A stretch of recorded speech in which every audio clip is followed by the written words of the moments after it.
design that has to.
I don't see like alerts and stuff, you know, when someone like comments or pings me.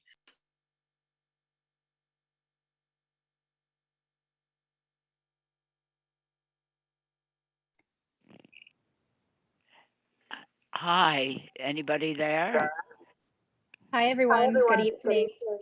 Oh, it's Crystal. Hi. Hi, Crystal. Good evening.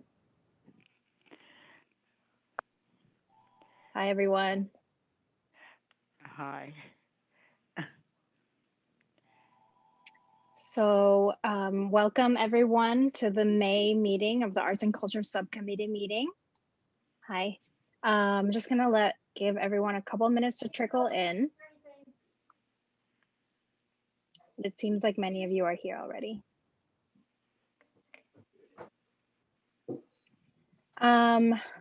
Let's see. If you're a guest, if you could please sign in with your name and affiliation of any sort to the chat box for our attendance. Hi, welcome.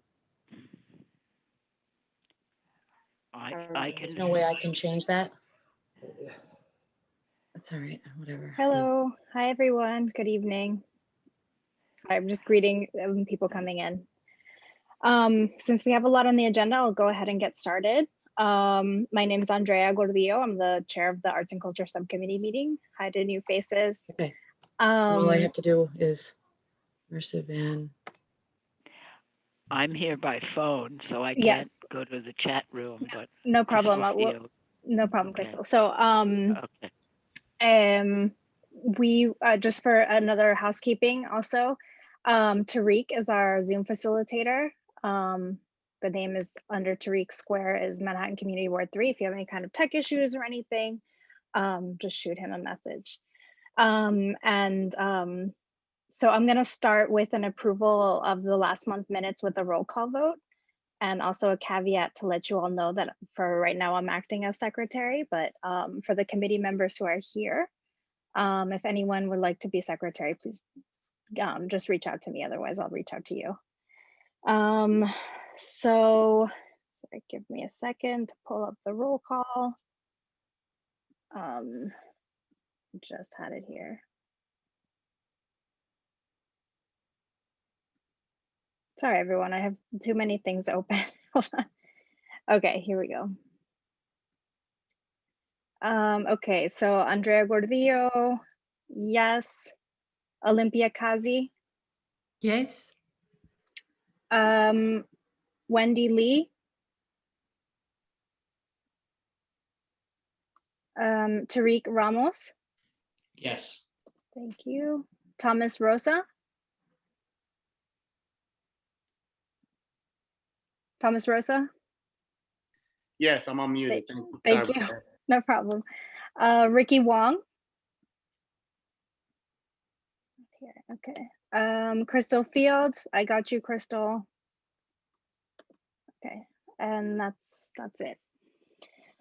Okay, so we are going to get started with a quick overview from a presentation from Immersion Van Gogh. I believe Sarah Peters will speak a little bit about it. Yes, hello, hi. pleasure to meet you all. Thank you very much for the introduction. I just want to introduce myself and my colleagues. We also have Dasha Carroll and Joanna McCabe with us today, and we are part of the community outreach specifically for Immersive Van Gogh. We are running the project as well, so we are absolutely thrilled to be able to bring this project to New York, and especially to part of the Community Board 3, and we're so excited to tell you about it. So I have a very short presentation that I just wanted to share to give you a little information. If I can share my screen. Oh, would it be possible for me to share screen? I made you a co-host. Fantastic. Thank you so much. That's brilliant. Thank you.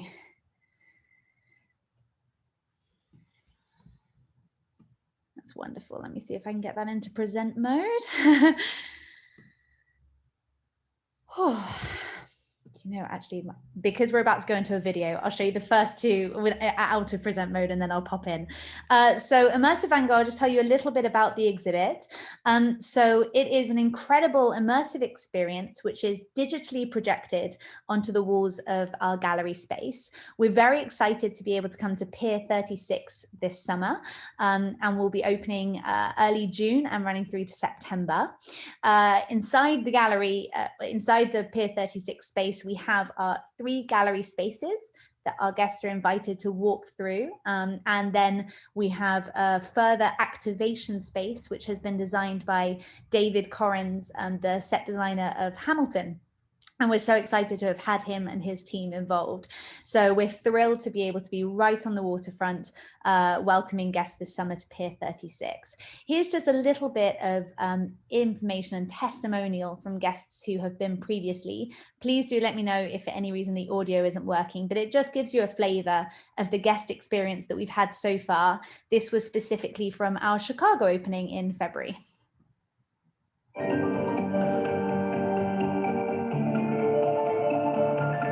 Immersive Van Gogh was absolutely amazing. Immersive was almost an understatement. You were really just like absorbed into everything.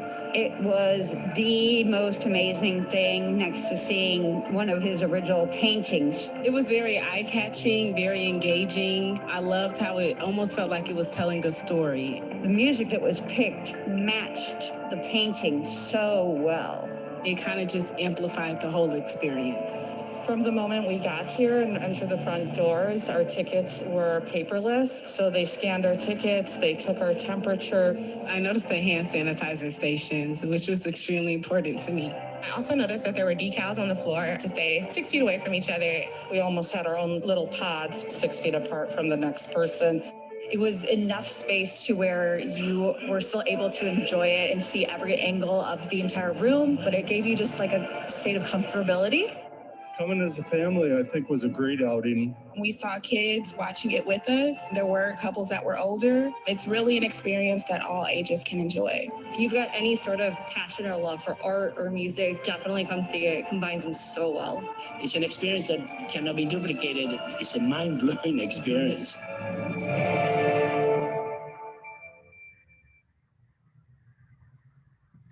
Fantastic. So hopefully that gave you just a little bit of an insight. Are you still able to see my screen in presenter mode? Yeah, fantastic. So hopefully gave you a little insight into how our guests have enjoyed Immersive Van Gogh so far. We've opened in Chicago and San Francisco, Brighton and Toronto in the middle of the pandemic, which has been incredibly challenging, but one of our main priorities is to keep everybody incredibly safe. So we have a huge amount of measures that you saw in that video there.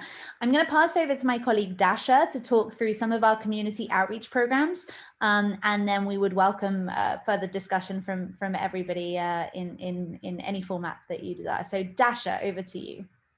Thank you, Sarah.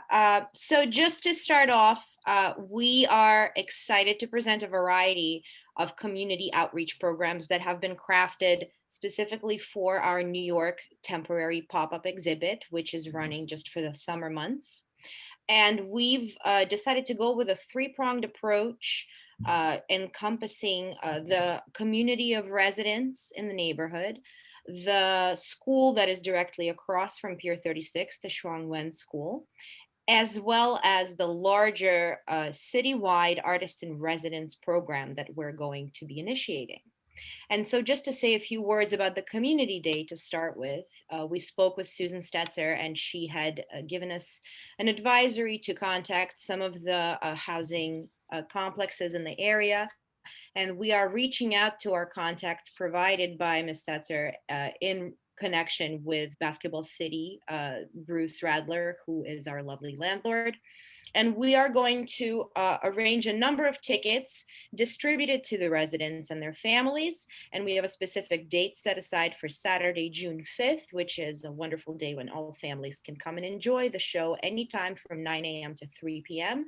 The show is just under an hour long, so there would be several groups able to come in. And if somebody can't make it on that date, we are looking to engage a couple more days throughout our run when people are able to visit the exhibit free of charge with these tickets and enjoy it at any time. And this is just our way of saying thank you for having us in this space.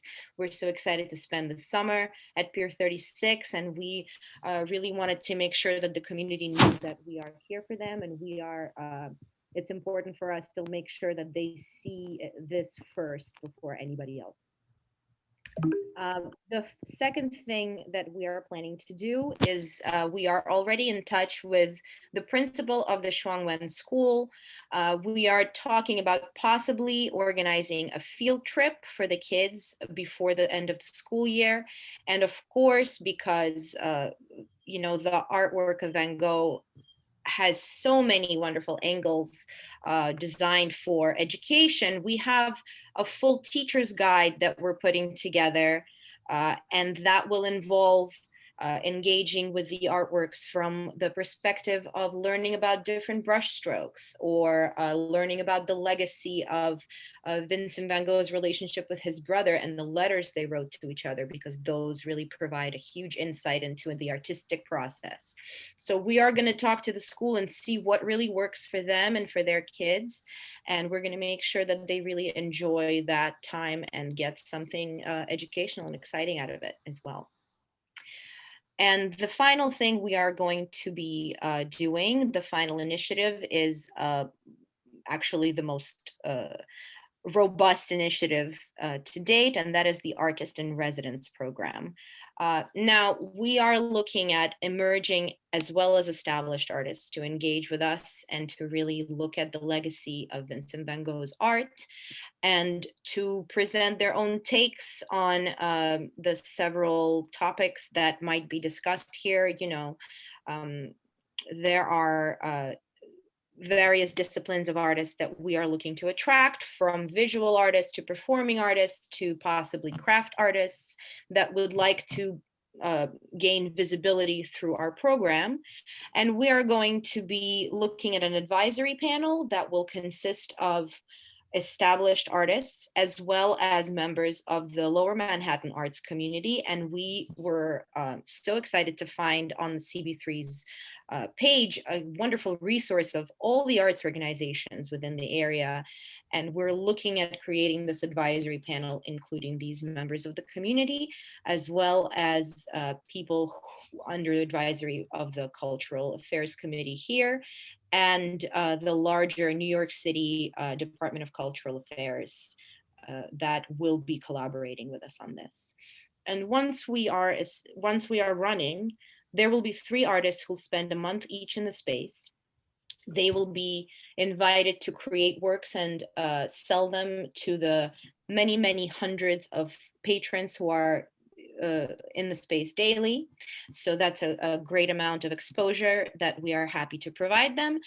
They will be receiving a weekly salary, which is something we are so proud to offer. And I'm sure Sarah can talk more about that, because we understand that, you know, artists are not happy to work for exposure only, and we really wanted to make sure that this is something that they are able to use for their livelihood and to as an investment into their artistic process. And we are working with Trevor, who's here tonight. Hi, Trevor. Good to see you again. To look at the beautification of Pier 35, our neighboring pier, which right now has some graffiti and is not super attractive, and we're looking at extending our artist commission so that this part of the pier is also involved in the beautification process.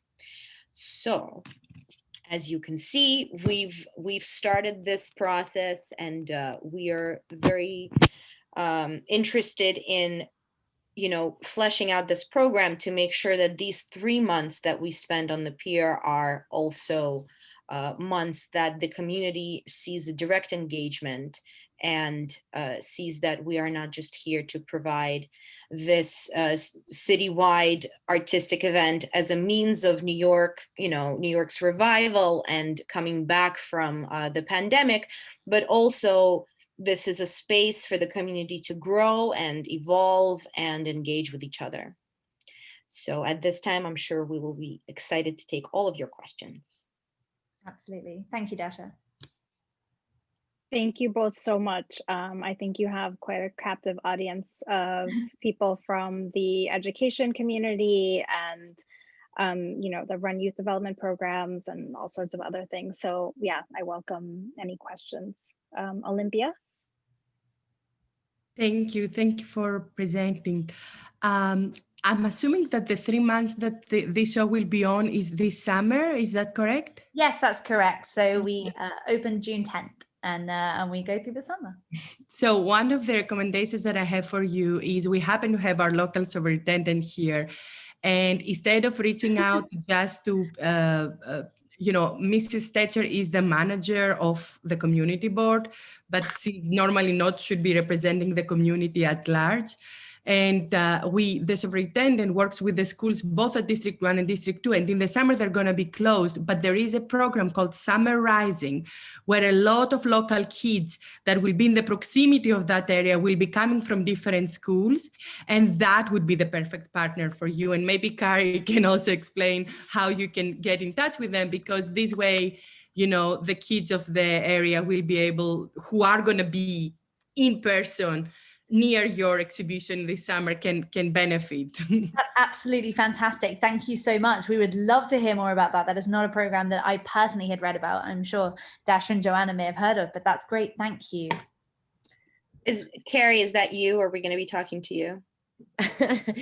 First of all, number one, I can't stop smiling. Yay! I can't stop laughing, and I can't stop this is so incredibly amazing. Good. Thank you so much for thinking of us, and thank you CB3 for inviting me and my deputy superintendent. And Olympia, great to see you. It's always a pleasure to see you.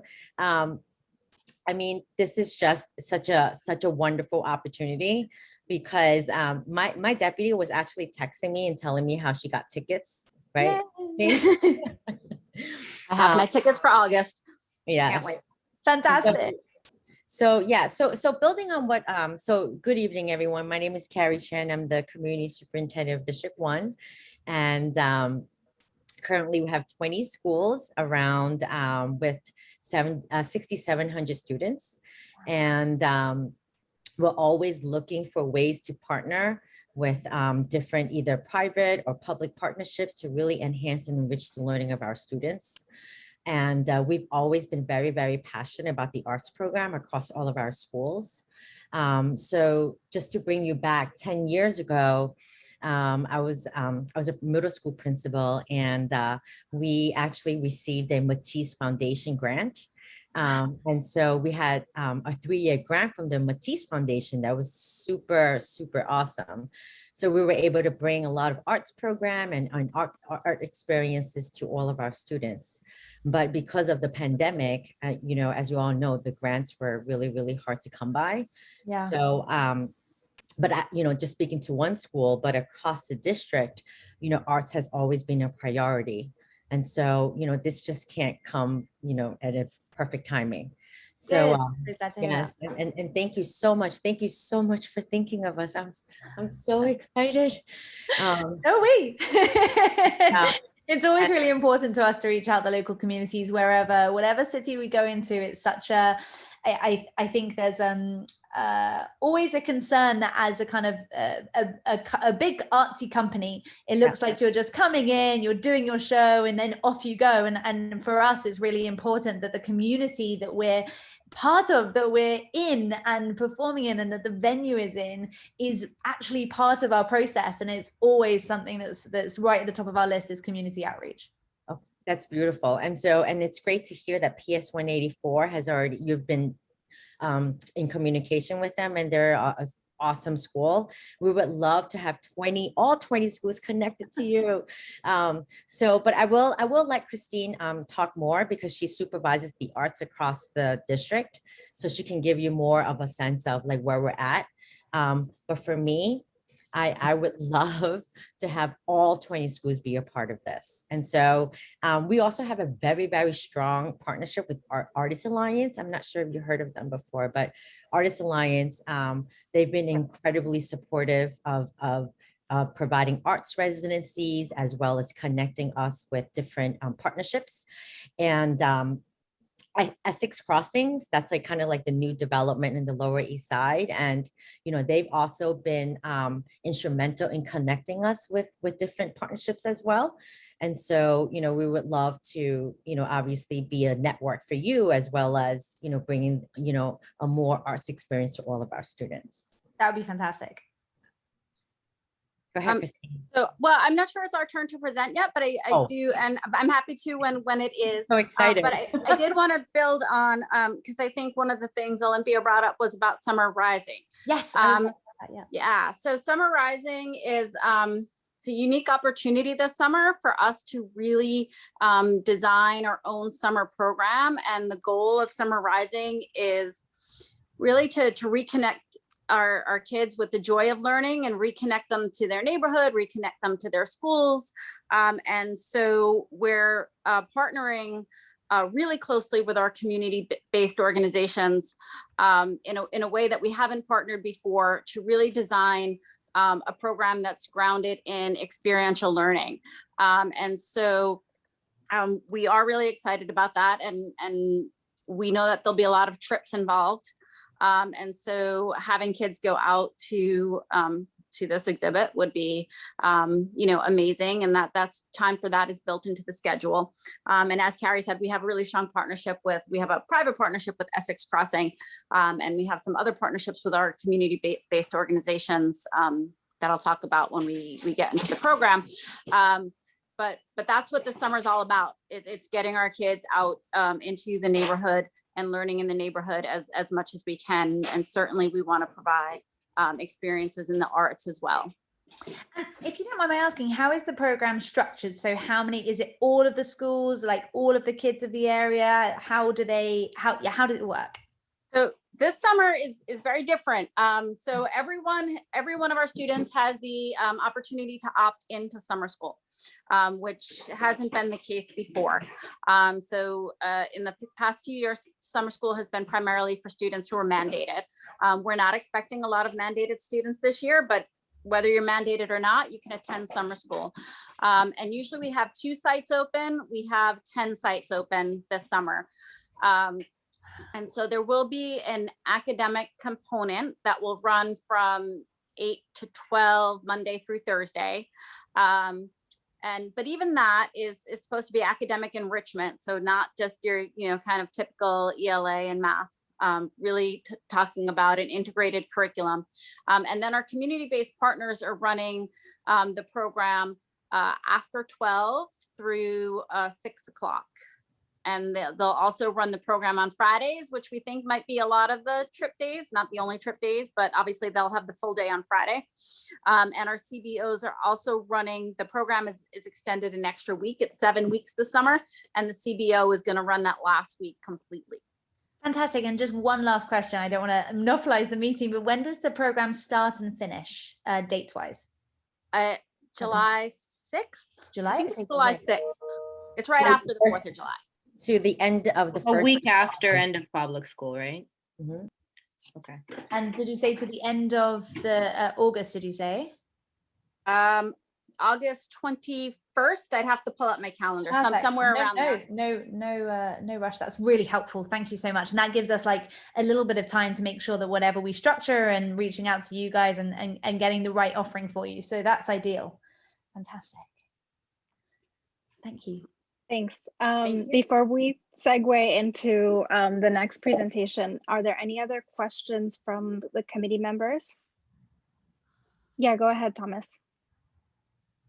Thank you so much for the presentation. Amazing. I'm very grateful that you guys are presenting to the board, because many of us have resources in the community, and we definitely, I know parents will pay to go see it as well. So, you know, we're grateful. I mean, I'm glad you're giving out tickets to people, but I think it's going to be a big resource for people. And I definitely do appreciate Susan mentioning some of the places that would need some tickets, you know, including in housing, because I know for myself, you know, I'm an artist myself, I'm an educator, but just having the experience of seeing something that's different, just changing your scenery does so much. And I remember seeing a quote about Van Gogh saying, I dream of painting and then I paint my dreams.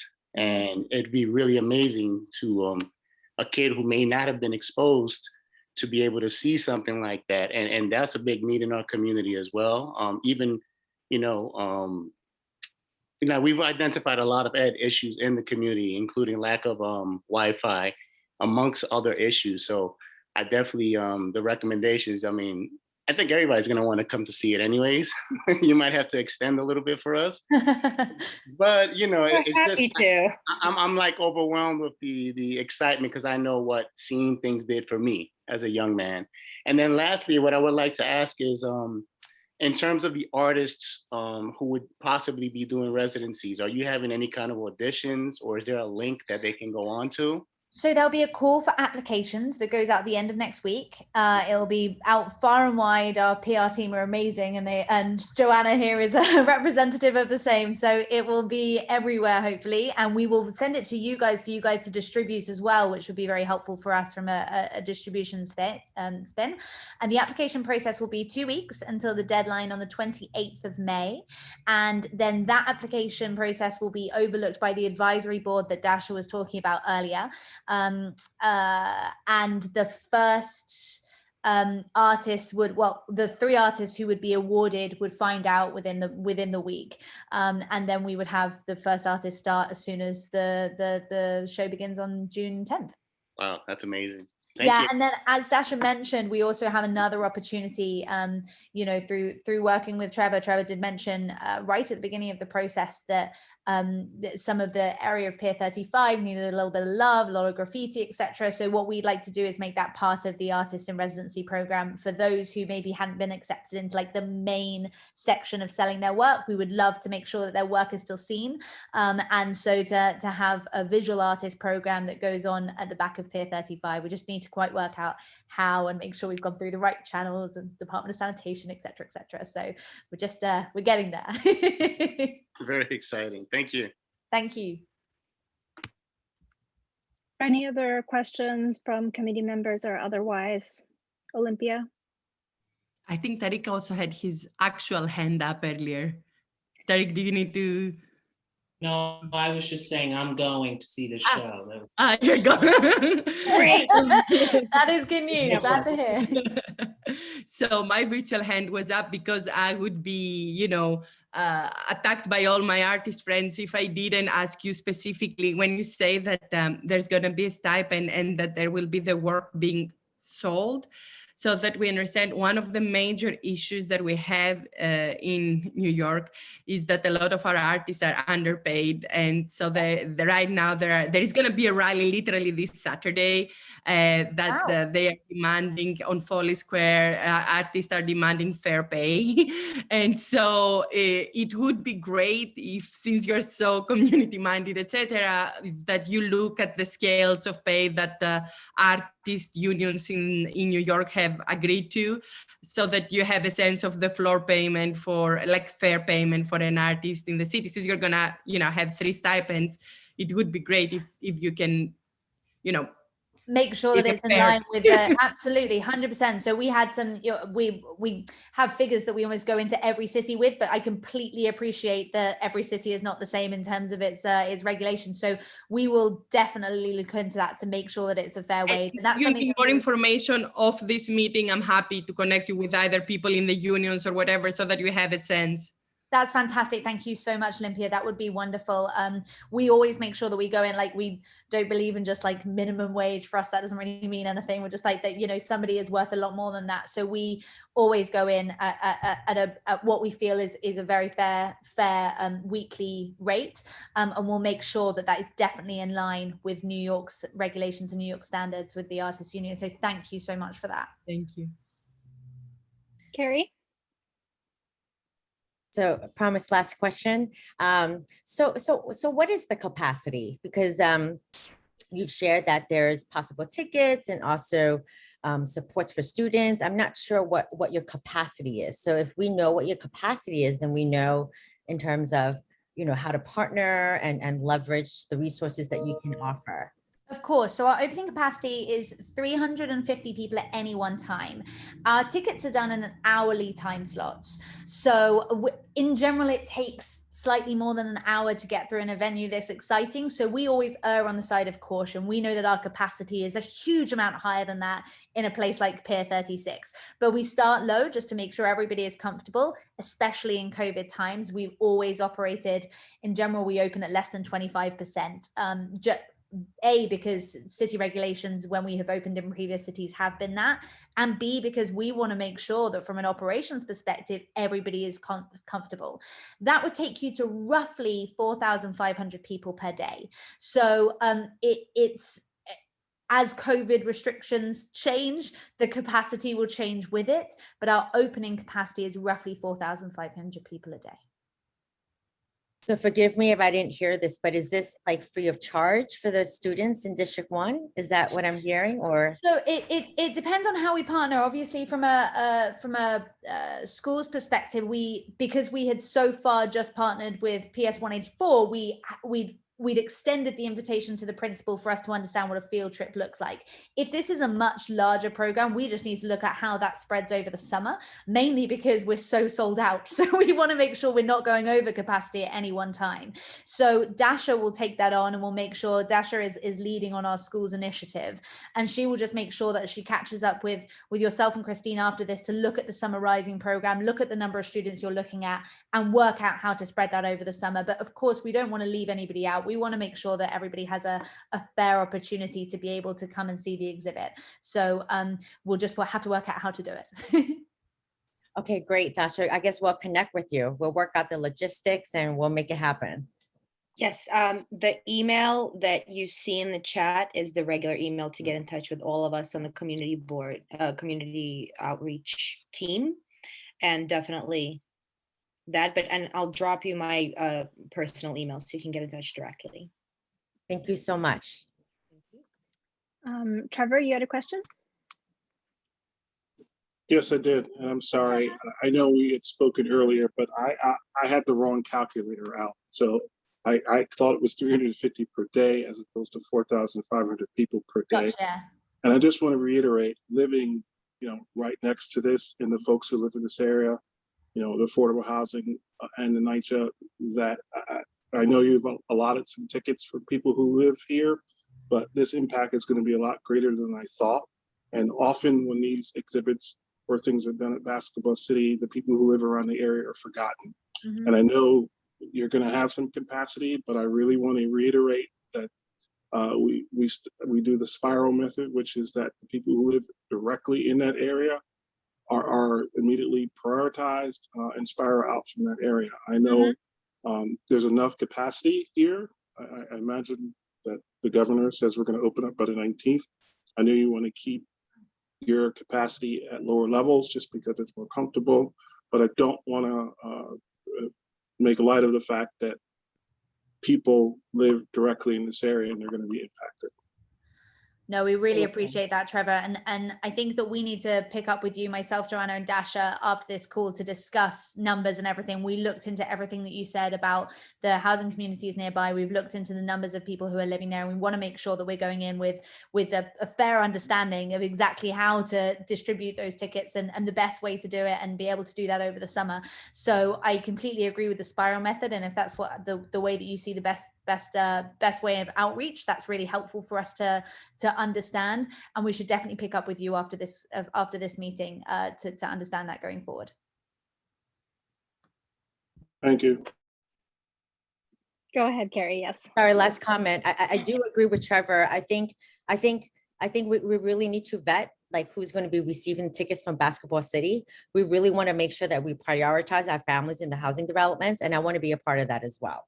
So if you can just count me in, I'll be happy to Absolutely. So that will be Joanna on the team. So we've all split the task force. So Joanna is head of community outreach for these tickets allocations specifically on this task force. So Joanna, please do make sure that you catch up with Carrie and Trevor when we're looking at how this is allocated.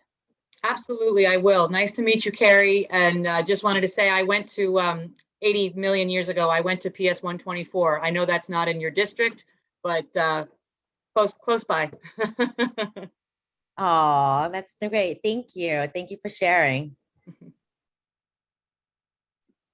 Awesome. Any last questions or comments from anyone? Okay, thank you. I'm sure many of us will be reaching out to you all. Okay. Thank you, everyone. Yeah, thank you. Thank you all for coming. Thank you so much. Thanks. So this was a really nice segue into our next presenters, which is Carrie. And just to give you some context of why we reached out to you, is a number of members of our committee are really interested in supporting arts education, and there's a lot of movement around the expansion of funding to schools, and so we wanted to invite you to speak about the needs of arts education in particular in CB3. So yeah, I'll let you take it away. Hi, so Christine, and I'm going to, yeah. Oh, sorry, I'll have you go into the specifics, but I just want to say thank you so much for thinking of District 1. Not that we're always like forgotten, but like we're such a small district that, you know, we're always trying to leverage resources and partnerships and funding. So any other opportunities that we can be in front of enriching experiences for our students and for our families, please continue to include us. And there's always a need. And even if it seems like totally like different, we will make it fit because we know how diverse our community is, and there's just never enough. So please keep us in mind, and thank you so much for having us today. Hi, everyone. Sorry. I'm Christine. Can I have co-hosting privileges? Is that okay? And while because I'm not really good at winging conversations, but while that's being set up, and before I share my screen, I just want to talk a little bit about my position here. And so my older daughter is a visual artist, and she graduated from the High School of Art and Design, and she's now doing scenic design at SUNY Purchase. And my younger daughter is at Professional Performing Arts School. And so they've been really, the arts have just been so important in their development. And I don't know what they would have done if they didn't have the opportunity to go to the schools they went to, because, math and ELA don't always keep every kid in school, right? And so they've really had the opportunity to do academics for half the day and then engage in the arts in the afternoon. And that's been tremendous. And then personally, since they were little, we just go all over the city, right? And so we've gone to museums, and they've spent my salary on Broadway tickets and museums and all of that. And I know how important that is. And so one of the things that's really important to me is making sure that all of our students have access to those things. And so we really try to share out a lot about how students can access all parts of the city for free.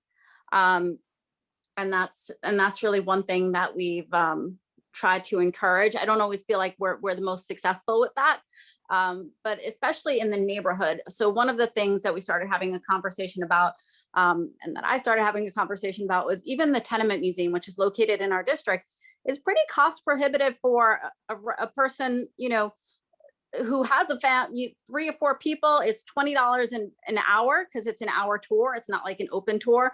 So you have a family of 4, you know, you're looking at $80, $100 to spend an hour in the city. This is the neighborhood where the kids live. And we've been able to get a partnership with the tenement museum and get almost all of our students into the tenement museum and set up partnerships like that.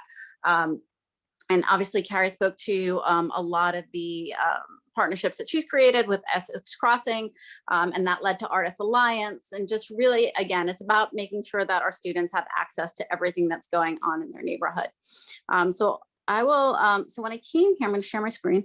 And when I came to the district 5 years ago, my passion for the arts was a bit apparent, and I was asked if I could do something that that would hello. No, we see it. Sorry. Oh, okay. That would have the district come together around a shared experience. And so I partnered with Abrams Art Center.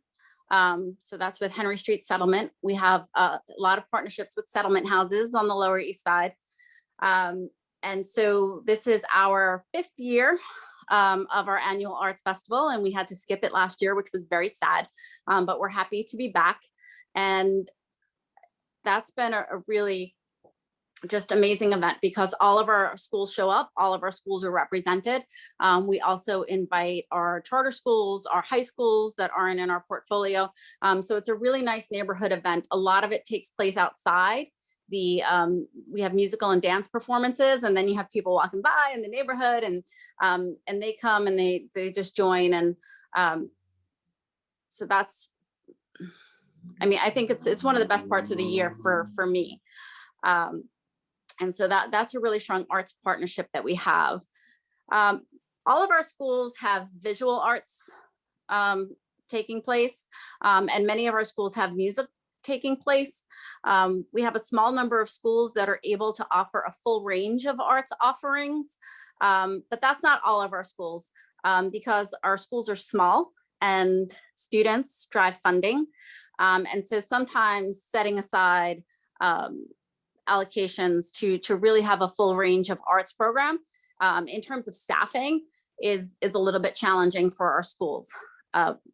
But all of our schools do value the arts, and they do have a lot of partnerships that they tap into to provide their students a really well-rounded experience in the arts. So our schools partner with Third Street Music, they partner with Alvin Ailey, they partner with MAPS, which is Music, Arts, Puppets, and Sound.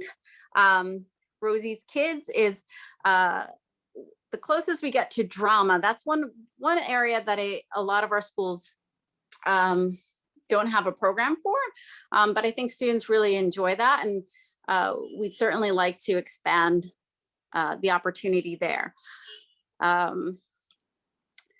Some pieces that we're looking at growing is that arts integration. So we've been talking about the summer and what the summer program is going to look like.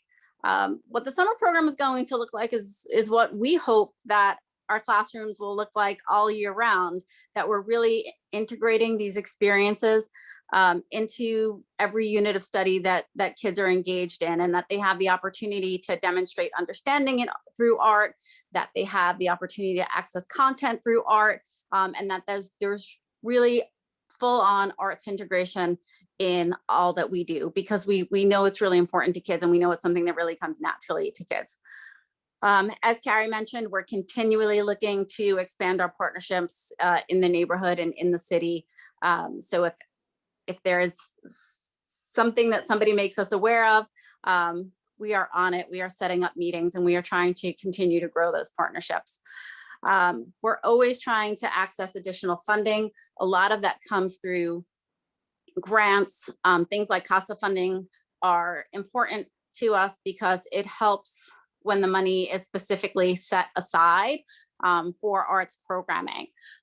We know that principals, when budgets are tight, they get put in a difficult position about where their funding goes. And while all of our principals certainly value the arts, sometimes there are other mandates that wind up taking priority. So funding that's set aside, especially for the arts or specifically for the arts, is also something that's important.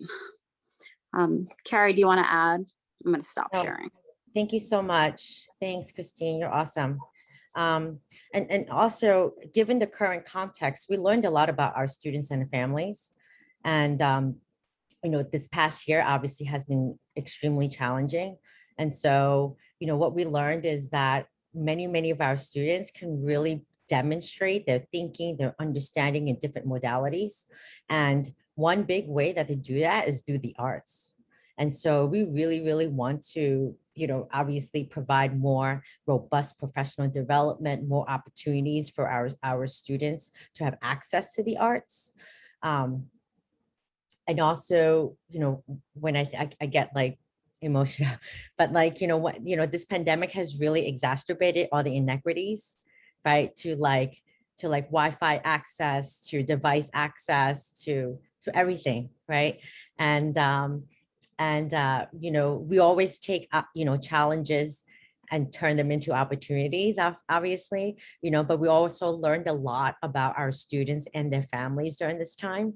And we really see and hear and feel the opportunity and the access gaps, you know, and we are just, this is the time to really just sort of like, an idea is great, but we really want to bring it to the classroom, right? And have our kids experience it, right? And sustain it, right? And so, you know, we are here, we are ready, we are open. And, you know, we have a reimagining committee in our district where we have 40 people in our reimagining committee. And we have CBO partners, we have parent leaders, we have students, we have teachers, we have parent leaders. We are just trying to do a hard reset of like, you know, taking of all the lessons learned, you know, and really reimagine school so that it's a place where all students can thrive, especially our most vulnerable students, you know. And so we can't just go back to the way things are, you know, because it didn't work for our most vulnerable students. I'm just saying, right? And so we are so open to new ideas, to new partnerships, to new resources, because the time is now, right? And so please, and again, like I know I'm not putting myself on a soapbox, but like any like opportunity that I get to share the needs of District 1 and share the brilliance of our students, please include me, because you know, we need to do it now, you know. And so, you know, CB3, if you want to be a part of our committee, we're meeting actually tomorrow to talk about social emotional supports for kids, right? Because, you know, there has to be more than just trauma-informed care. There has to be some sort of process for healing. But anyways, that's just sort of like, you know, what we're going to be talking about. But, you know, we want to have a district-wide plan on how to welcome back our students and families, a district-wide coherent plan. And so we need partners, we need input, we need feedback, we need resources, we need buy-in. This is all going to be a community-driven effort. Of course, the DOE is going to be a part of it, of course, right? Because we're part of DOE. But we really, you know, we're really committed in adapting policies and, you know, doing what is necessary to make it work for our families and our students. And I grew up on the Lower East Side. I went to PS 42, which is on Essex Street and Grand. And I grew up on by Pickle Guys right across the street, where Carvel at Baskin Robbins is right now. And I am so invested and committed to this community. So again, like this is very important to all of us. Thank you. Thank you so much. That was a great presentation. Lots of really great pieces of information there. I'm sure there'll be many questions, so I'll open it up. Go ahead, Olympia. Happy to break the ice. So thank you. So welcome. It's really nice to have you here at the CB3 space. And there is a consensus from a lot of parents who are connected with CB3 that we should have more frequent conversations with our schools. And, because there are a lot of issues that, have happened the past year with DOE funding and priorities, and how much did they respond to the needs of our community or fail to. And so one of the reasons for which we wanted to invite you today was to discuss, this year already we have 2.3 billion extra in the budget, and there will be more in the next 3 years as they phase in the foundation aid. And only in our district, we have dozens of millions of dollars that our schools are due, or at least our electeds. I wasn't able to find them break down by specific district, but I was able to find them broken down by Brad Hoylman as opposed, to others. So a few of the things that we have been discussing. So first of all, one of the major problems for the programs that you mentioned is that very often they depend by PA fundraising. And that is inequitable because, of course, the wealthier parents fundraise more and those schools get more services. So I would like for DOE and you to advocate in general for moving away from this model of, privatization of fundraising for enrichment opportunities within our public school system, and having a more equitable way. So, and that doesn't mean everybody the rich kids shouldn't get what they can. No, but everybody should get what the rich kids are getting, because we do have these billions and every kid is worthy of each and every penny we spend on them. And so I would really like, as we get into this new era of budgets, especially arts programming very often is funded through this kind of fundraising. And I would like to work all together that we phase this practice out, because it exacerbates inequity. I also wanted to say that though I understand the reasoning that Trevor brought up with the spiraling approach, I have huge concerns, because with the spiraling concern, then what happens is when the next exhibition is closer to the wealthier neighborhood, that would mean the wealthier neighborhood gets the benefits and not the kids that need it. And so I'm actually for an equitable approach and not for a not in my backyard approach. And I really believe that it is always better to talk with people who understand the holistic community and also prioritize the people in need, not just by proximity, because then you may end up not helping the ones that need the programs. And I have a lot of ideas, but I don't want to say them all because I'm sure other committee members will have other ideas, but I've written them down, so you're going to hear them all. So, which brings me to think about, I think we should meet on a monthly basis. I'd be happy to meet if you invite me. I'll be able to, happy to report out on progress, the needs, and, so forth, so that, we don't just, have to cram everything in. So I'm happy to share progress and needs, and because it takes a community, We're working with the vice president of the community board, the vice chair. She also sits, currently our education is under senior services, human services, etc. But she serves there and she understands that it could be a better match. So we're going to have a formal proposal voted in front of all the board to make this committee culture and education. We're waiting for our chair to allow this vote to take place. And so then we're going to be very happy to work with you. There are so many local, parents and community board members who are interested in doing that. Thank you for offering. Thanks, Carrie. And yeah, I'm, like I said before, a number of our committee members work in education. And so I'm happy to have like a standing agenda item as things progress. But reimagining schools, we can reimagine, our meetings together, and so, communication, dialogue, that's the way to go. So Tariq has a question. I just wanted to say, I really, really appreciate your passion and all the work, and you can feel that. And so I want to thank you for that. And Christine, I raised up because I'm an alum of PPAS and graduated from the dance program there. And a lot of the programs that you have, Alvin Ailey, I graduated from, Rosie's Kids, I'm an alum from those programs, but I attended PS 64. And so, yes, so I'm a 64 alum. And now just in the community giving back. But one of the questions I did have is, I know the pandemic, and I know knowing Rosie's, and I'm also an alum of Dancing Classrooms.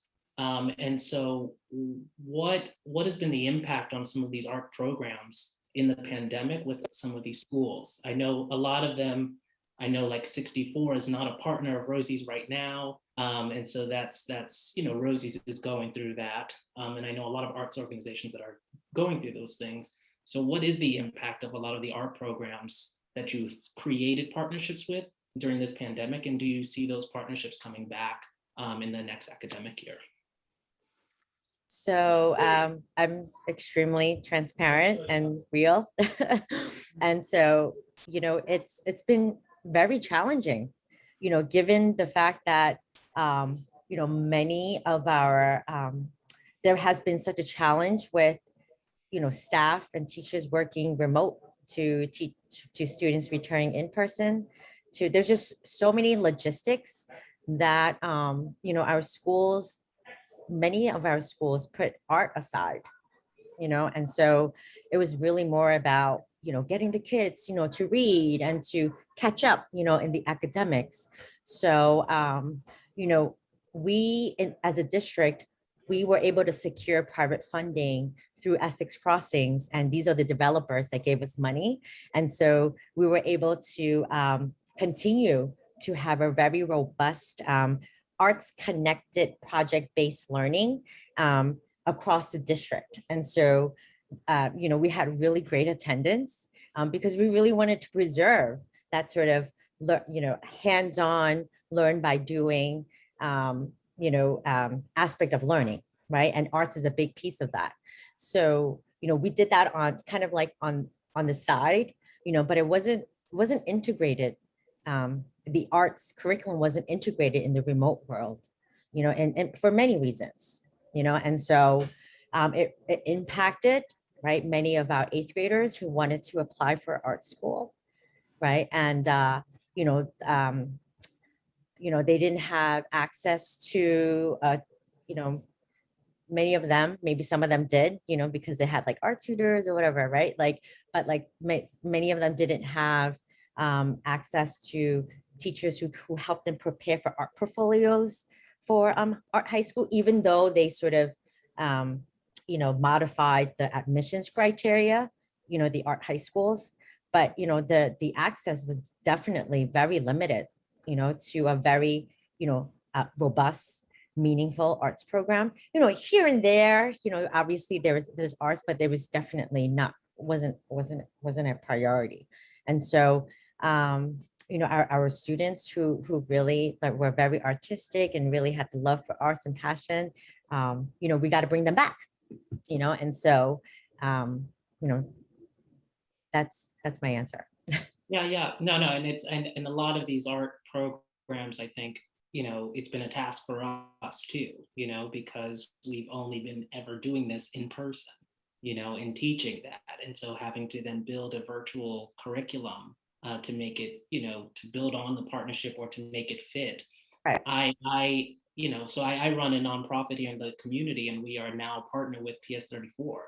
So oh my God, PS34, yes. That's wonderful. The middle school students there, and that partnership's extending into the next academic year. But yeah, no, I appreciate hearing that, and for you being transparent about it. So thank you. And when we were talking about the tickets and all the access, I was thinking of all my kids and families in PS34. So thank you for partnering with them. So Brian, isn't he amazing? Yeah. Love Brian. Yes. He's awesome. So he was actually a district team member. So we worked really hard for him to to really be the leader of that school, because he's going to be transformative. And I'm definitely interested to in the reimagining committee and those meetings. And if you can share that information, that'd be great. I'd love to attend and hear the work you guys are working on. Yeah, that would be amazing. And just to add a little bit, I do think the remote, while not as great as in person, obviously, and not as beneficial as the in-person experience, people came up with a lot of creative ways to give students access to things that they might not ordinarily have had access to. There were also some financial benefits. So there were some artists that our schools had been working with that, you know, typically in person rates would be a lot higher or be for smaller groups, and they were able to bring those things in and expand how many students had the opportunity, you know, to engage and things like that. So I don't want to say that's the way we'd go permanently, for sure not, but at the same time, it does give us some ways to think differently about how do we engage a larger population, and how do we engage it when, how do we overcome some of the obstacles that are present in regular engagement. So, yeah. Thank you both. Can I just put a plug in? Okay. Yes, go ahead. Okay, you could just give me a time limit, because I am just using this platform to like share our needs. So we are trying to raise funding for a one-to-one tutor for our pre-K to 2 students, especially for, you know, our students that are really struggling to read. And so we've partnered with NYU student teachers, and we have private funders that are willing to match the money that we raise. And so if you know of anyone who are interested to like partner with schools, or, you know, give back, whatever it is, like we have a really, really strong proposal. We've done the whole tutoring program last summer, and we had a waiting list, and it was so beautiful. It was these student teachers, obviously it was really difficult for them to be employed because of COVID. So they were giving back. And so we're like, okay, we'll take the services, and, you know, why don't you just, you know, provide one-to-one virtual tutoring to our pre-K and 2 students. And it was really, really well received. And so we're just trying to find other ways to sustain the program. And so if you know of anyone who I can be in front of to share this really, really important initiative for Summer Rising, please let me know. Have you heard of city tutors? Yes, I have. With the CUNYs? Yes, with the CUNYs. Yes, yeah. So Gail Brewer, that was her big project. And so we had schools that partnered with them as well. So that piece was a little bit separate from this one. This one's really about early childhood reading, because we know how important it is for foundational literacy. And so, sorry, that's my son. He wants my attention. But so anyway, so that's why we really, you know, saw the huge impact of this program. So if you know anyone, let me know. Thank you. I'm going to try and take more questions, but I know we've had you here for almost an hour. So I'm going to like just try and, you know, try and keep it under 10, 15 minutes.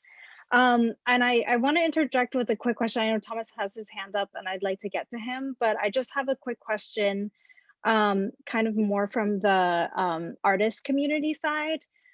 Which is that, you know, and thank you for the overview of what you're doing in CB3, because I just wanted to kind of get your sense for what's the best way for artists to access or kind of partner with you all. Just because, you know, there's so many amazing arts organizations that have capacities to run programs. They might even figure out ways to secure funding for this, but oftentimes I find that, you know, they don't know how to access like schools and so on. And I know that many principals are just kind of completely overwhelmed. And so yeah, I just wanted to know if you could speak to that, because, you know, programs are only as good as they are accessible to people. So thank you for Andrea, right? Yes. Yes, you just like hit it right on the money. Like, it's just that, you know, partnerships are always out there, but it's like sort of like contingent upon the follow through, right? And so that's why we have a really strong systems in communication and connecting partnerships with schools and following up and supporting. That's why we're able to sustain more than 20 plus partnerships throughout this pandemic from a district level, so that we can continue to provide those enrichment activities. So my answer is that let us know, and we will set up the meeting dates. We will meet with the principal, with the artist, and then have, set dates and times, and also check-in dates, all of that, just to make sure that there's follow through. Because the easy part is really about like, oh, so this is what we have, right? The work is really about like getting it into classrooms, right? And having it actually, have the kids experience it. So, we're actually really, really strong. We have really strong systems in doing that. Right, Christine? I think so, at least. Yeah, and trying to pull, once we make the connection, we try to pull everyone in and invite them to our planning session so that it really becomes a strong partnership. The more and more we get into this, the more we realize like schools don't uplift without the community, communities don't uplift without schools. And so we need everyone working together in the same direction. I did put my email in the chat won't go to everyone. It'll only let me go to CB3. So I did put my email in there. If anybody wants to email me, you can certainly do that. Okay, thank you. Thomas? I just wanted to say this superintendent team is amazing, and I really appreciate the energy and the specificity of what you're bringing to the table. I did want to mention that I'm a dean of students in a school in the district. I'm over on East 4th Street and 2nd Avenue, and I'm with District 75. So I'm one of at least 2 programs in the district, if not more. And what I'm hearing from you, it's really, I think there could be more of an exchange, and I'm very interested in the reimagining committee because, for example, a lot of schools were kind of bereft with the arts this year, and we were able to do some creative stuff. Like right now in my school, we actually have digital photography, theater, and music going on concurrently via Zoom meetings. And some of that came through a CASA grant through Council Member Carlina Rivera. But in addition to that, they're just like, once when you make a connection to an organization, and sometimes there's not enough bodies for them, there's other schools that could benefit from the resources. So I definitely would welcome an exchange because the D75 kids are they're really, sometimes we're on our own. We do a lot of programming. We used to have something called District 75 Idol, and the students would perform citywide, and we'd go to Queens College. But what we want to do too is invite them to have more touches with their peers who are standardized, but share the same kind of experiences. They listen to the same music, same culture, and this would be a great way to via the committee to get that exchange going. So we definitely welcome you coming, and anything budget wise, if you get come up with something creative, we'd like to, because the monies are going to be there. But what's the that we're going to do with it? So we're funded, but now what are the next steps?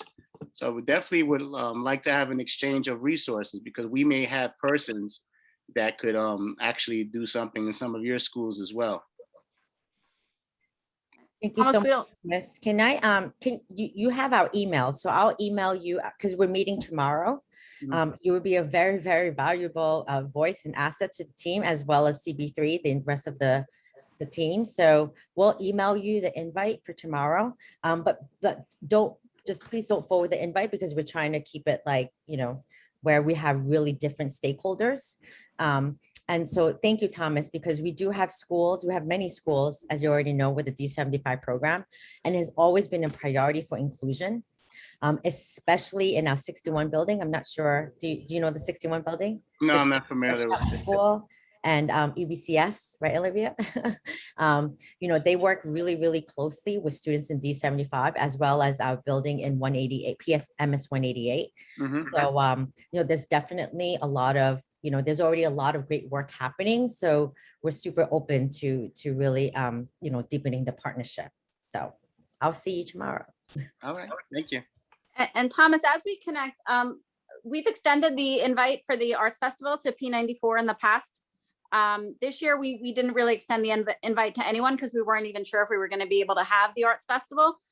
So we kind of kept it into the district. But I think that's a great opportunity, you know, to be inclusive in the community and show that all of our students are represented and all of our students' work can be highlighted and our student performances. We haven't had you know, like a theatrical or a play presented yet at the Arts Festival. So you guys could be a first, but we'd love to do that because that's what the Arts Festival is really about. It's about, we're not just District 1, we're part of the whole community. And so we always extend that invite to as many schools as we can. And I think even for us, because I'd say a lot more now, but you know, previously because of the network structure, like our schools didn't always interact with each other and it wasn't really a community feel.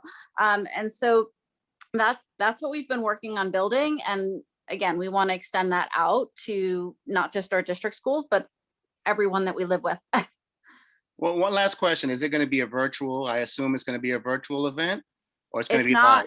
Wow. It's not. So I don't know if you're familiar with Abrams Art Center, but it's on Grand Street and a few blocks up from the Pickle Guys. I don't know the exact street, but it's on Grand Street. They have a large outdoor amphitheater. So usually we have the performances outdoors anyway, and we're going to have smaller. I think we're just going to have like 2 performances. So we're going to try to keep it a bit low key.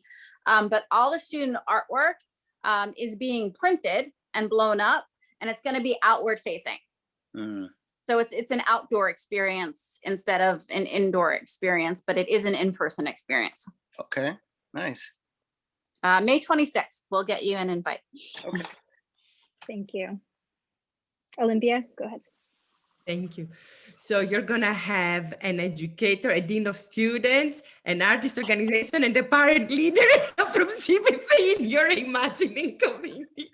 We all wanna be there. Look, I mean, I don't know if you have space, and I know how hard those committees can be, but we're happy to help you, you know, any way we can. I think, as you see, the issues are from the tiny, teeny, but that can be major, that of communication.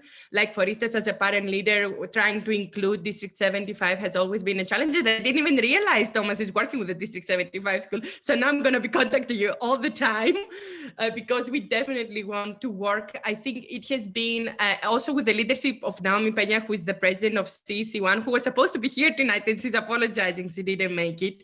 We are trying across the district, the various schools and parent communities to be more in communication, to be working together. Because one of the other issues that we have as a district is that we still have segregated schools. And that's not cool at all. And we cannot resolve it on our own. It takes both top-down and bottom-up, you know, approach to improve that. And actually, there is a very concrete idea that I want to make sure your imagining committee undertakes. Right now, not all the schools in District 1 are offering free after-school programming. So this, of course, ends up being that a school like where my kid is going, because it's not free, we may be deterring some kids that may have less means to attend our school because the parents don't want to have to go elsewhere for after school.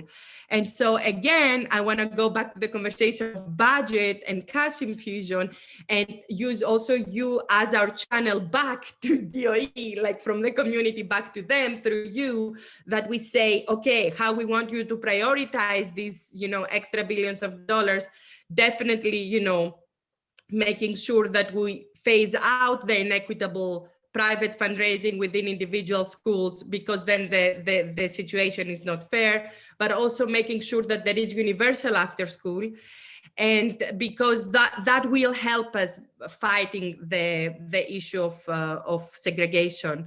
And another thing that I wanted to mention, and Crystal, I think, is still on the phone, one program that many artists, some of the most famous and accomplished artists in the city, like recently Bob Holman, the co-founder of New Yorican and the poetry,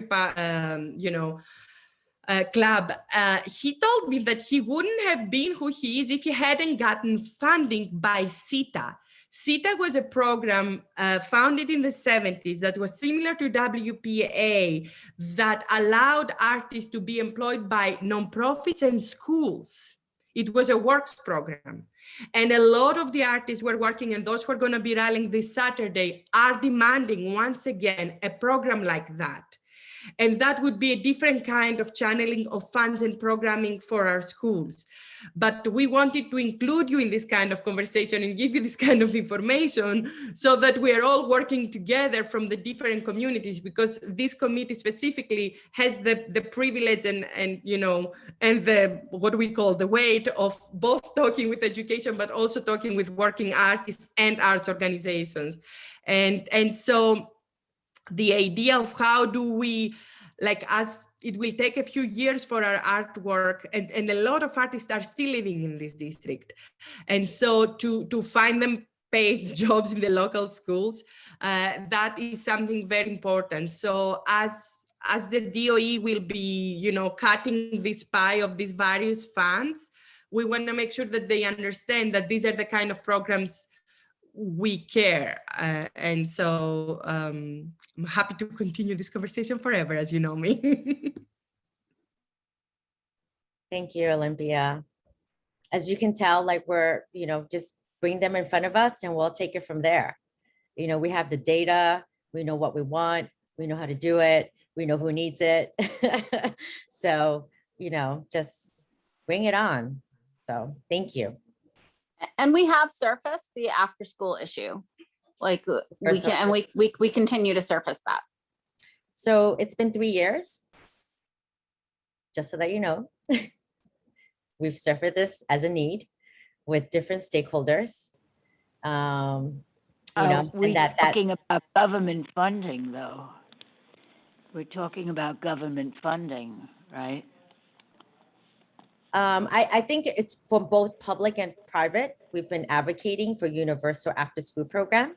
So, you know, as another pathway of integrating our schools, right? And so, you know, obviously we've got, you know, pockets of support here and there, you know, but just not enough to really, you know, move things forward for all, you know. So, you know, I'm happy to explore other possibilities, you know, just keep me posted, and just know that we know that is a huge factor in why many of our schools, not just in District 1, are completely segregated, right? And so, you know, we know what the causes are and the reasons, right? And so we just need to put it in action.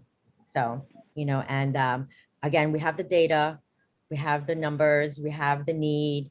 We know which school, we know which students, we know which students are in a type, you know, students that are, you know, I don't like to label them, but Title I in a non-Title I school, we know exactly who they are. So, you know, just again, bring us in front of those who are really, you know, want to support this, you know, and we'll make it happen. So, and Olympia, thank you so much, you know, and you know how much I respect you. In so many different ways we've interacted. So you know, let's not let this be the only time we talk. So no. And one thing we can do as CB3, and Andrea has already started something, and we can do it even in the next meeting. We can be drafting resolutions and sending to our elected officials and advocating on these issues. But it's always better to do that in conversation with you, because there are different levels of government, etc. So we need to work together, basically. Olympia, Gail, no, I have Gail on speed dial. I have Carlina on speed dial. I have all the local electeds, or no, and they're super. You have Como. Except for Como. I don't know if I want him on speed dial, but you know, but for sure, you know, we you know, all of our local electeds that have been really advocating for our schools has really been, you know, they have really prioritized our most vulnerable families. So we're super grateful for them. Any last question? I know you've been super generous with your time, so I want to wrap it up, but I really appreciate it. But any other last question from Crystal or anyone else? All right. No, Okay. it's just that until government really gets fully involved in this, I just don't see it happening. Not the way it needs to happen. And that's what I think. I mean, we need to, the government has to get involved in this. We're talking millions of dollars. That's what we need to make this really. I mean, you're talking about diversity, talking about every child getting a chance. Right. Okay. Thank you, Crystal. Thanks everyone for your questions. And again, I super appreciate you guys being here, and thank you for generosity of your time and going over all these very intricate details with the school needs. So yes, thank you. We'll move on to the next agenda items. Okay, great. Well, thank you so much for having us. I'll see you 3 tomorrow and talk. What is your, I'm so sorry, your name pops up as CB3. I know that's not your name. Tariq. Tariq, hi, nice meeting you. So I will see you tomorrow, and I will see Thomas tomorrow as well, right? And Olympia, obviously you're always invited. You're our family.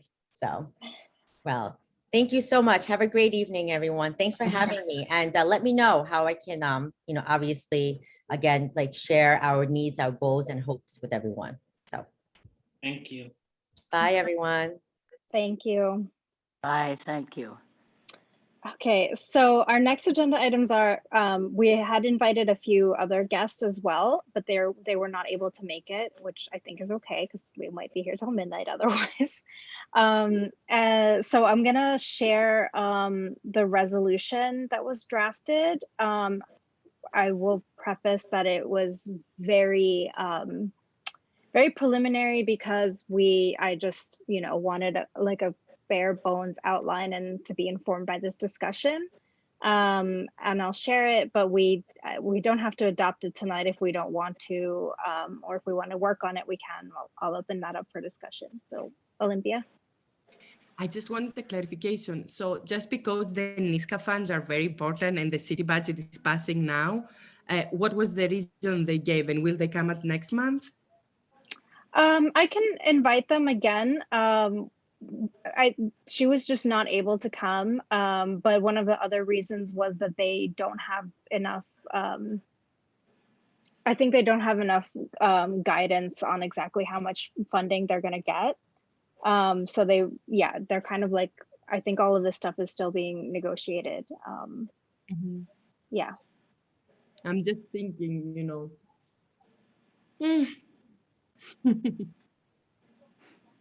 because this is the moment for us to write Teresa, right? And so if they don't come, maybe we should do some other kind of, whatever research and just circulate it just as information and then try to pass a resolution next month. I think many of you know of this rally happening on Saturday, or if you don't, it's led by arts workers. And there is also this issue that a lot of the relief that supposedly was going to go also in nonprofits and organizations, that are commercial tenants, they excluded nonprofits from the funding.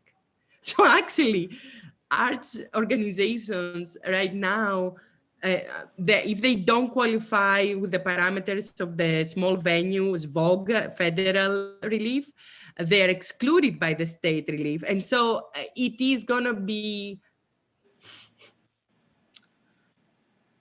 I don't know, I don't want to presume that it was done on purpose. They may have not realized, but they cut them from one and they didn't put enough funding on the other. So there may not be enough funding to address the needs of neither the rent relief that a lot of the spaces will need, or funding to pay artists to do the work, because there was a bill that was supposed to pass that had the WPA kind of money at the state level, and it was cut out in the last minute. And instead of 200 million that it was going to be, they gave 40 million to NYSCA.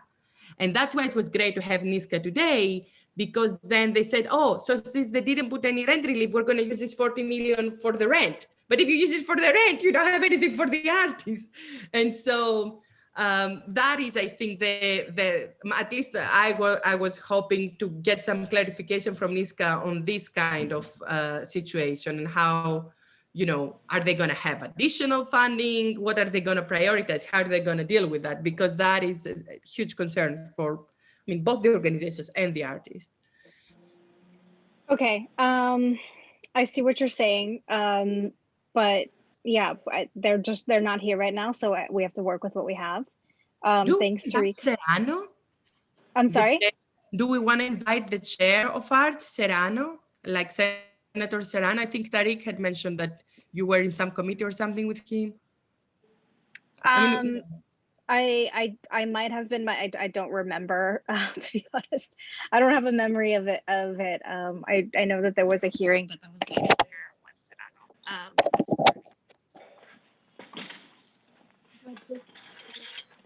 this is the resolution. Again, if you feel like we don't have appropriate information to bring this to full board, then we can table it. Or we can work on it a little bit more based on what we learned today. Andrea, can you zoom the text a little bit? I will try. Is that better? Yes. Okay. Sorry, I don't know if I'm losing my eyes, but. Okay. Would you all like to take some time to read it, or I'm happy to just read it out loud?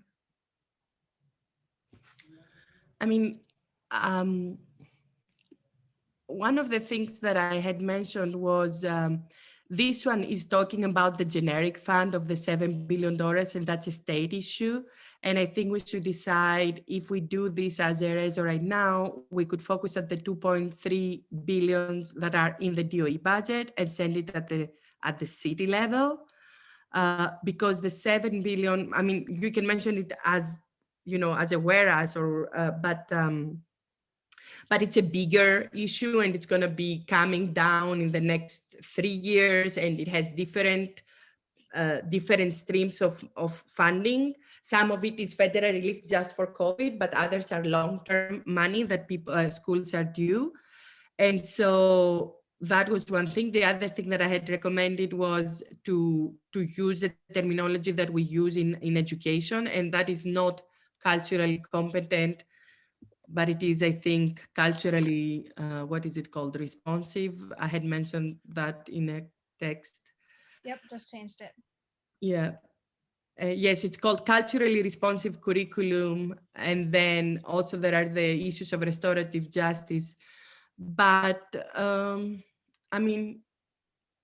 we can do it as a first reso, like succinct, just the generic, as you said, and then we can, if we continue the relationship with the superintendent, go dig in and do maybe a specific one on District 75, and do a specific one on desegregation, and do a specific one on universal after school and issues like that, because I think Karin knows the issues, as we all seen, but I think the broader community and the electeds don't actually. And that's why I think we can be our committee can be another way in which we articulate this issue so that people outside the schools see them. Because a lot of people open their mouth when they explain, when she talked about all those enrichment programs, she didn't say that the schools pay for them and they have to fundraise and the PAs need to fundraise.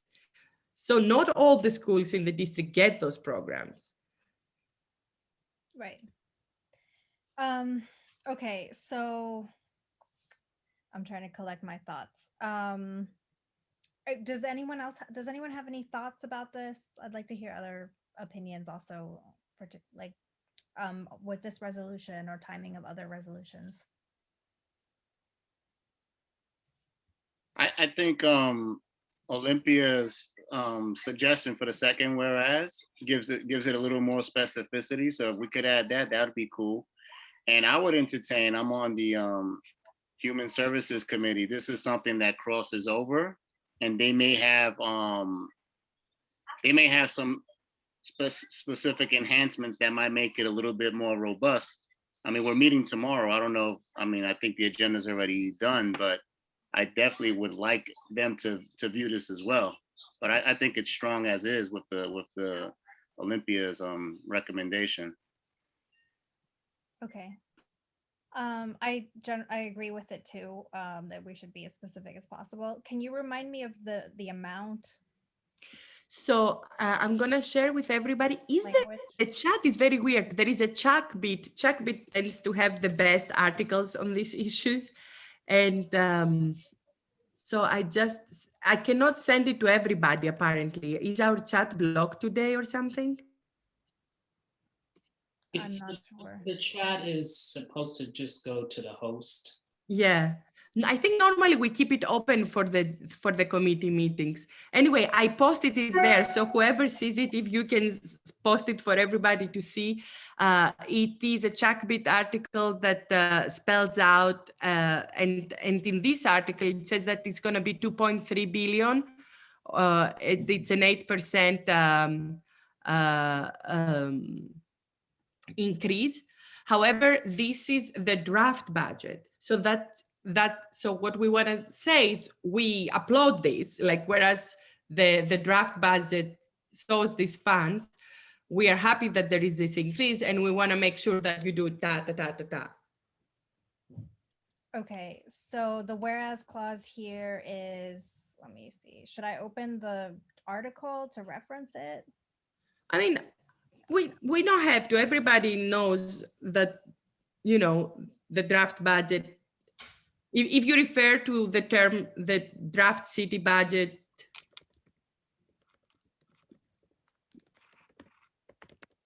released by the mayor. I actually have the link to the draft budget too, but I'm sending it only to you, Andrea, because the chat is blocked. I can, I'll put it in the bottom as a reference. Yeah. Right. And I can format this a little better too. But, okay, it's right there. Whereas the city budget released by the mayor allocates, what was the amount again? I'm sorry. 2.3 billion. It's the Department of Education? They say it's schools, so I'm assuming it's DOE, but it could be also other services. Let me just see.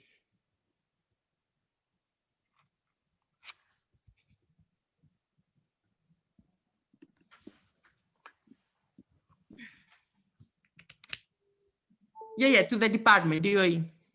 Okay. And this is for fiscal year 22? Yeah, 21, 22. In fiscal year 21 and 22? I think the fiscal year, I don't know when it starts. I don't know if it starts at the end of 21. The academic year definitely is 21, 22. The fiscal year probably maybe 22. Let's see. The new budget starts in July. So I would assume it would be for, start in July. It would be FY 22. It would be the FY 22.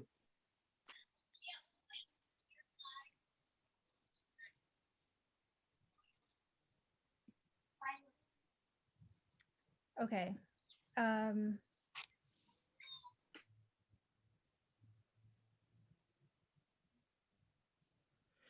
And by the way, I think they call it executive budget. I mean, I don't know. It's the same. I think you can leave it like that. Yes. Yeah.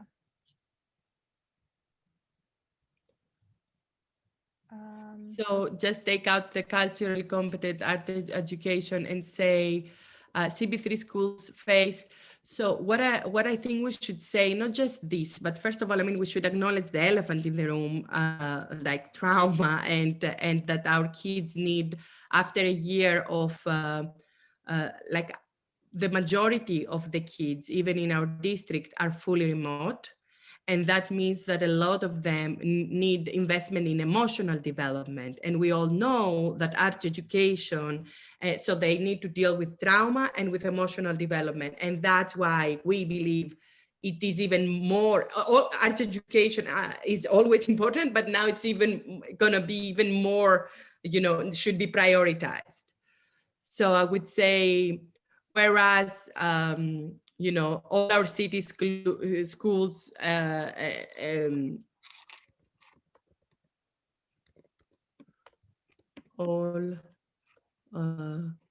mean, I think it's not just a CB3 issue, right? We shouldn't sound like we are the only one.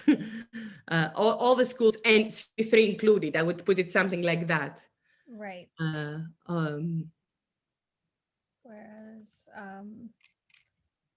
is it school children? Students. Okay, students. they're called students. Sorry, long day today. Where students face, should I say citywide and in CB3? Yeah. Face. What's the term? We want to talk about We them. could say Go faced a year of trauma and limited social interaction. A year of isolation, emotional isolation that this combats. Okay. And emotional isolation. Okay. I don't know if this, I don't think this segment. No, you need to take that away. And we can say, whereas students citywide ADCB3 faced a year of trauma and limited social interaction, emotional isolation. And that's enough for a one whereas, and we could go next because that's more of a therefore that you had there actually. Right, got it. Whereas, yeah, excellent. This might be extraneous. I was just trying to. No, but the sentence is nice. You don't need to connect it to the DCLA 2017 thing. It's like, we know it, it's always true, okay. Right? So I think you can keep it and you can check that this, yeah. Okay, I can still keep it as a reference at the bottom. Yeah, exactly. Because we want, right, like our resolutions to be backed by facts, right? So I'll just keep annotate the references. And then, whereas in New York City, jobs are on decline. So, the guy from the Eli, the guy from the Center for Urban Future who had presented that, he had actually given at the economic development broken down numbers for our district. Yes, and I actually tried to find that report and I couldn't find it because I just didn't have a copy of it, and I think it's in I'd have to look through the Zoom. Oh, I mean, if by any chance we find them, we can put those. Otherwise, these are all good. Okay. I mean, I referenced, I have a reference, I think, to it. Yeah, the Center for Urban, the report is here, but I think Eli had a more specific one in a separate meeting.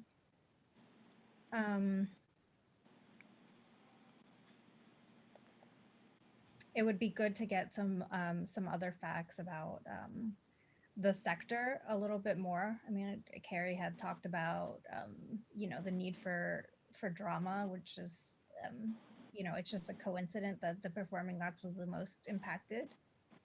I mean, one article that I can give you, and there are actually data from New York City Council, the unemployment, and that we could actually find somewhere.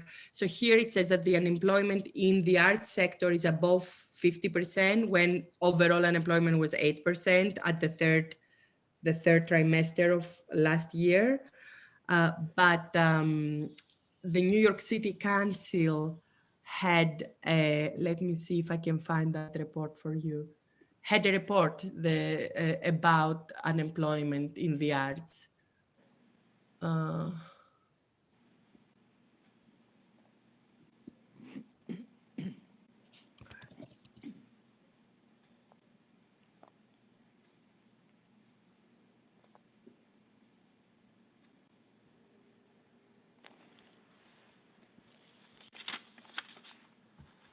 I mean, I think we can keep it in the future. I think this is, we're stating something obvious, so we don't need to stress ourselves if we don't have the numbers here.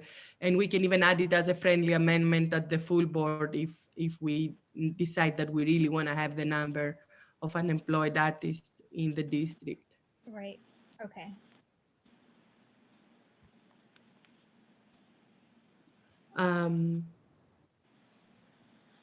So I think you need to say therefore. They usually say at community board 3, they say therefore be it resolved. Okay, right here. Yeah, I think, I mean, I don't know. So culturally responsive, arts education in New York school. I think before this, I would say, if you guys agree, I would recommend adding, therefore be it resolved. We recommend universal after-school program for our schools with enrichment opportunities that prioritize arts. But we want it to be universal, you know. What was the word that you used? They call it enrichment in Okay. the education lingo. That's called enrichment. Yeah. Supports an expansion of universal after-school program with enrichment opportunities that are culturally responsive. That prioritize culture or that include culturally responsive arts education.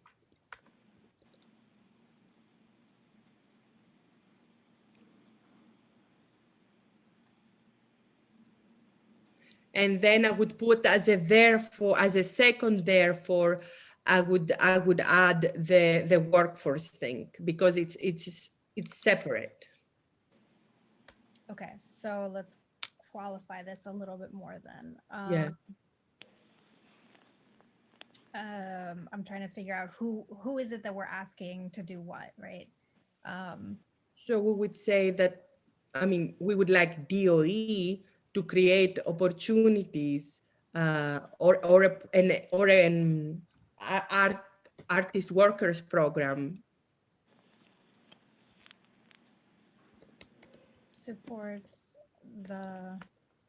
or not supports, or I guess we could say recommends, I don't know. That of education.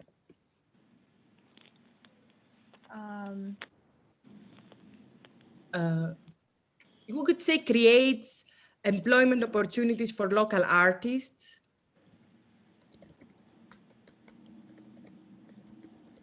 I mean, for all artists, but prioritizing local, because it's always nice when you see the same kid in the park and you see it at the school and, you know. Should I say from the available workforce or just local artists? I mean, so let's read it. Community board recommends that the Department of Education creates employment opportunities for local artists. I mean, to serve, okay. I would say to serve local schools, but then it's two locals. And I also want to be mindful. On one hand, we do want local artists, but we also want all artists.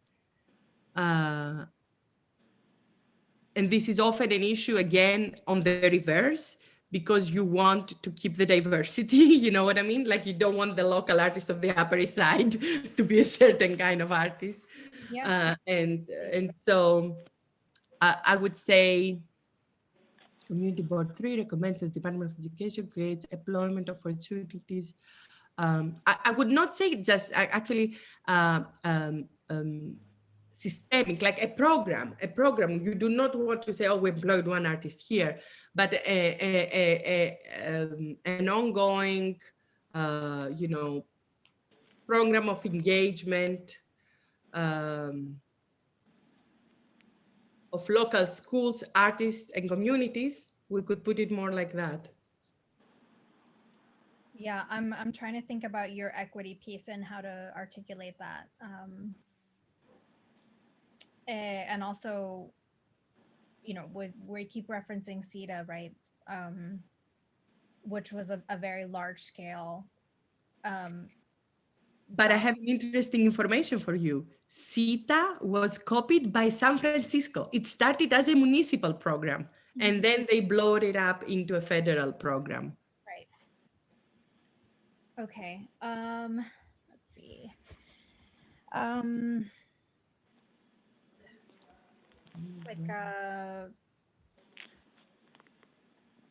I would say an artist employment program that will be matching schools with, various artists, local and, whatever, culturally relevant, whatever you want to call them. Local artists, okay. Cultural venues. So, okay. And utilizes cultural venues as well? Yeah. I mean, I wouldn't say utilize, maybe include or something like, what do you say? An artistic employment program that employs local artists. I would say employs local artists, matches, connects them with local schools and venues or something like that. So it's a three-way relationship. Connects them with the needs of local schools. I know it's two locals, but.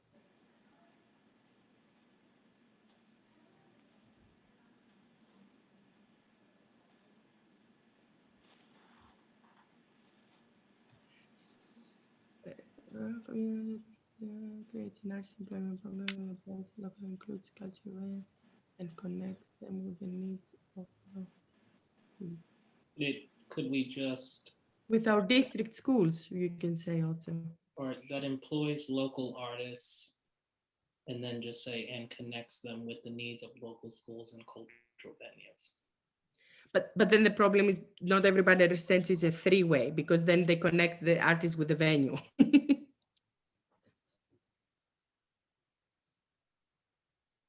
Yeah, I can see that. Yeah, whereas you're suggesting that like cultural venues might also have something to add.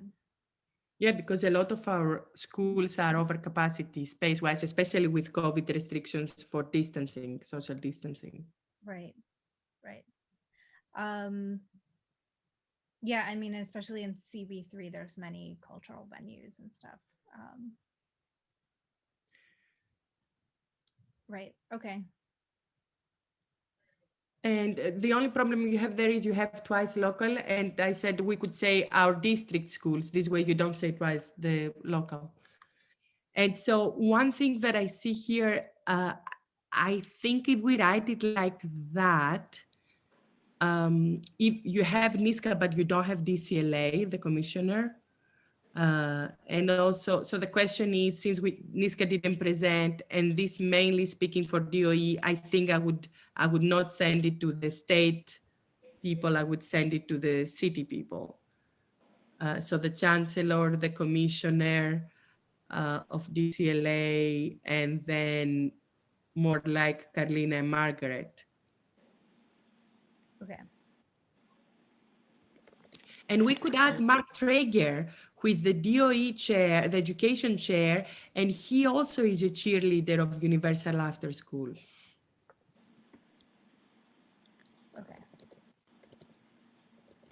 Okay. This looks great, actually. Do we want to add the tidbit about, how do we say, like, what is a term that we would use? Basically stopping the private fundraising that makes schools inequitable. Like, so basically the DOE could have like matching funds. So, or something like that, you know, because that is a bit delicate to write, but that is one of the reasons our schools are so inequitable. So we could say, with the acquired funding, so the whereas could be, whereas enrichment opportunities often are financed by private fundraising by the parent associations. That would be the whereas. Whereas enrichment opportunities in many schools, because the Title I schools and the community schools usually have more funding. Many schools.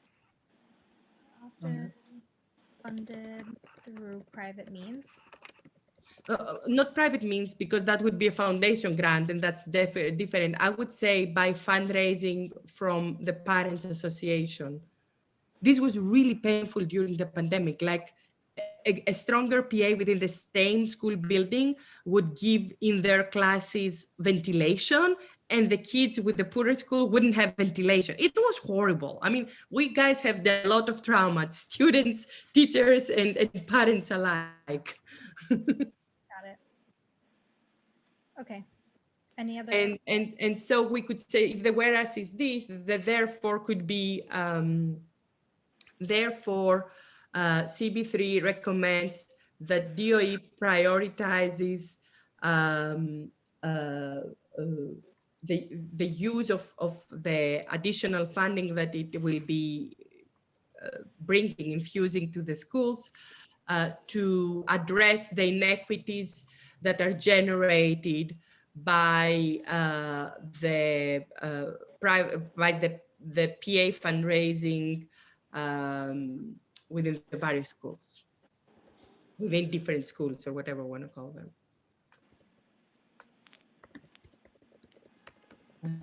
Recommends that prioritizes the increased funding.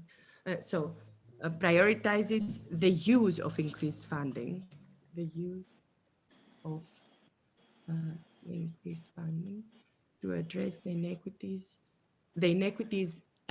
in enrichment opportunities, because that's where arts and culture is, in enrichment opportunities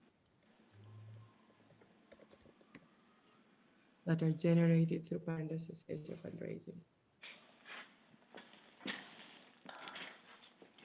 Thomas, do you have any other ideas from the teacher's perspective we should add? Like the teaching staff, the staff also.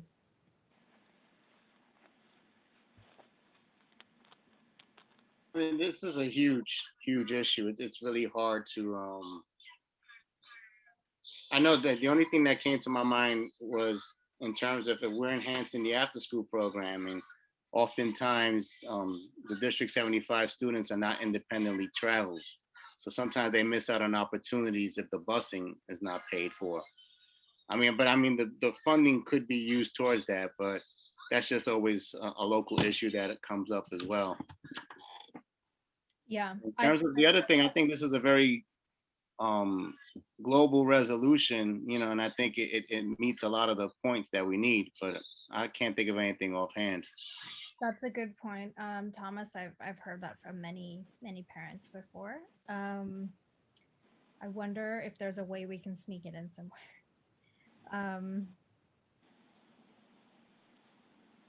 I mean, do you mean the transportation tidbit, or actually, I think instead of the transportation tidbit, what we want to say is we want them to spend money to create special enrichment opportunities that meet the need of District 75 and IEP students, because what is an enrichment opportunity for other student bodies is not the same with them. They need maybe, let's say, different or actually more expensive sometimes opportunities that go to them, you know, instead of them having to schlep somewhere or something.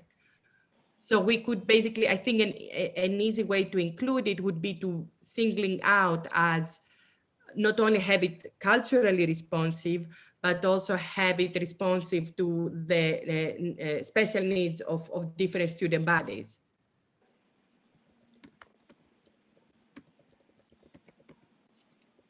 And you can say IE District 75, IEP, or English language learners. That was the other tragic story that we heard during the pandemic, that of course the kids who didn't speak English or their parents didn't speak English, they couldn't do remote learning because they couldn't get the information on how to access this thing, and they set it up months later.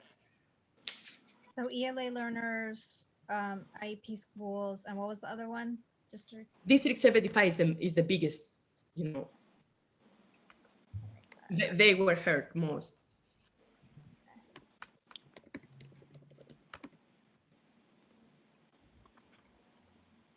And I think it's called ELL, not ELA. Okay. And IEP, they're not schools. IEP are also learners. Okay. Sorry. Okay.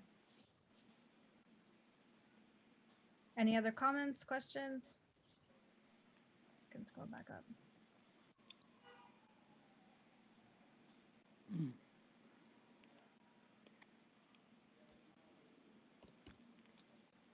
Whereas are good. Can we read one more time the therefores?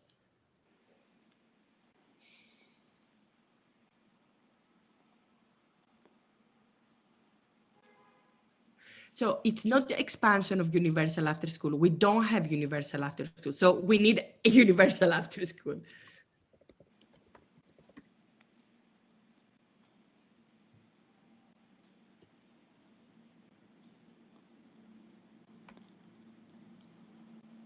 And the enrichment needs, excellent that you took out the special needs, and the enrichment needs of special student bodies, yes.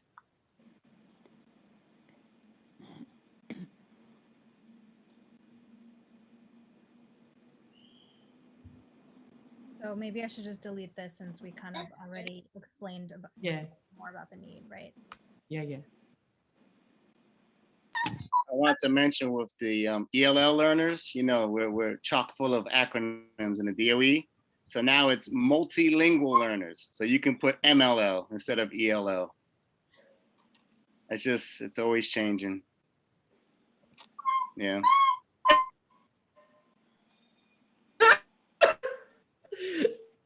Endless.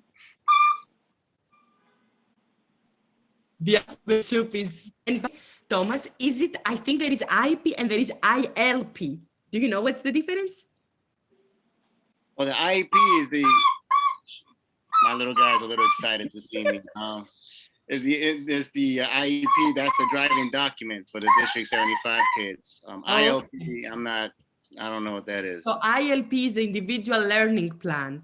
It's for kids that are within the normal schools, but they have special assistance. So they are integrated in the schools with kids that are faster learners, but they are together, but they have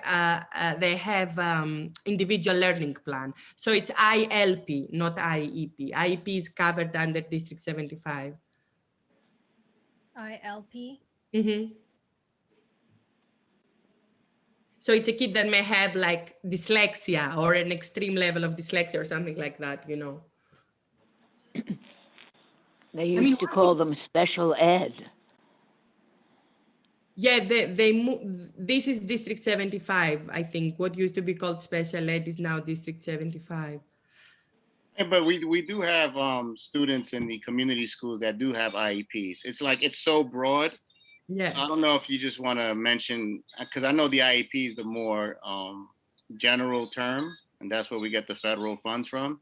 Because I have students right now who are getting high school credits and they have IEPs. So IEP is definitely a strong term that I think we should include, especially since last night we held a resource fair for parents with students with IEPs. It was called Navigating the IEP. So I definitely would like to include it in the language. So should we say ILP and IEP students? Learners, sorry, ILP and IEP learners?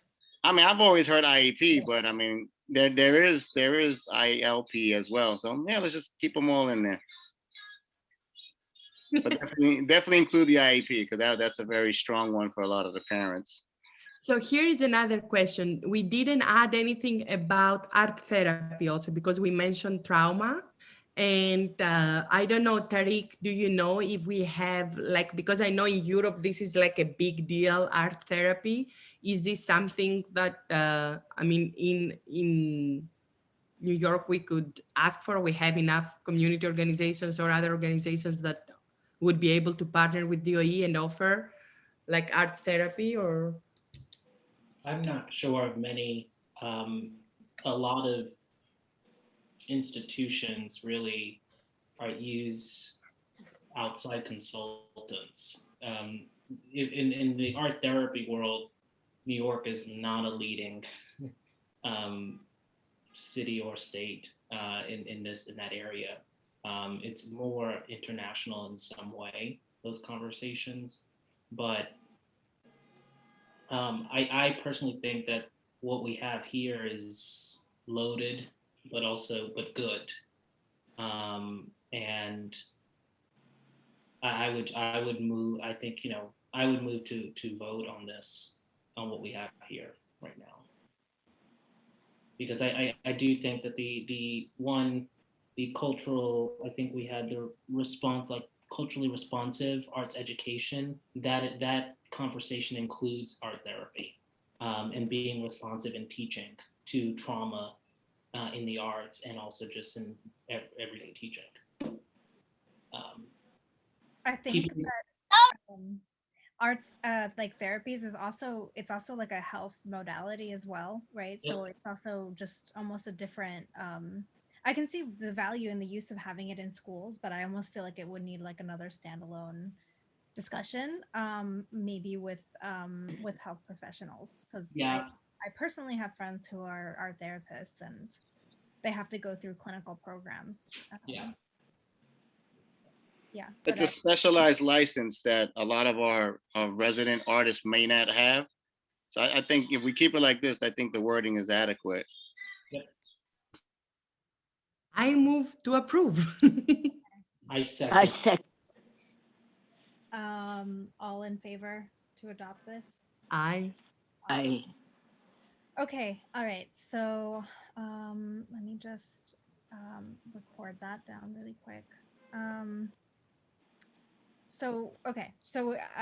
right. So the next item on the agenda was to discuss something that Crystal had brought up last time, which was a free ticket program for the for the DCLA to create a kind of free ticketed program for vaccinated New Yorkers. Since I wanted to just kind of bring this up for a discussion to figure out what would be the next steps, like how would we go about this. The agenda is already packed, and we also have to talk about district needs as well before we close. So yeah, I'll just open it up for discussion for right now. Ideas welcome. I mean, well, we have a free ticket program at Theater for the New City. Am I unmuted? Yes, we can hear you. Okay. And what we do is we approach all of the civic organizations, everything from places like Sirovich Center, all of the settlement houses and international educational organizations, and everything from the Y, and they bring a voucher. They have to bring a voucher from there, and they're offered a certain amount of seats per performance. So that's how we do it. Okay. Who funds these seats? Who funds the seats? I mean, we get a very small amount of money from DCLA towards our free ticket program. It's a very small amount of money, but then again, we only get small amounts of money from everyone. So it isn't, it certainly does not support the program, but it's an incentive, and that's important. And I'm just questioning the incentive of the voucher program is for what? To grow outreach for people to I believe when Crystal proposed this, she had proposed it as like a exchange where it's a incentive for folks to get vaccinated. Because obviously going to performances is a risky activity. Getting vaccinated in exchange for a ticket, it it provides incentive for for funding for cultural organizations. I think that was the idea, and correct me if I'm wrong. Crystal, Olympia has a question. Well, first of all, I don't hear you very well. For some reason, you're low. I don't know why on my phone, but you can't. We have now opened our doors, and we are doing our first show, and you can't attend unless you've either show proof of vaccination or a negative COVID test within the past 5 days.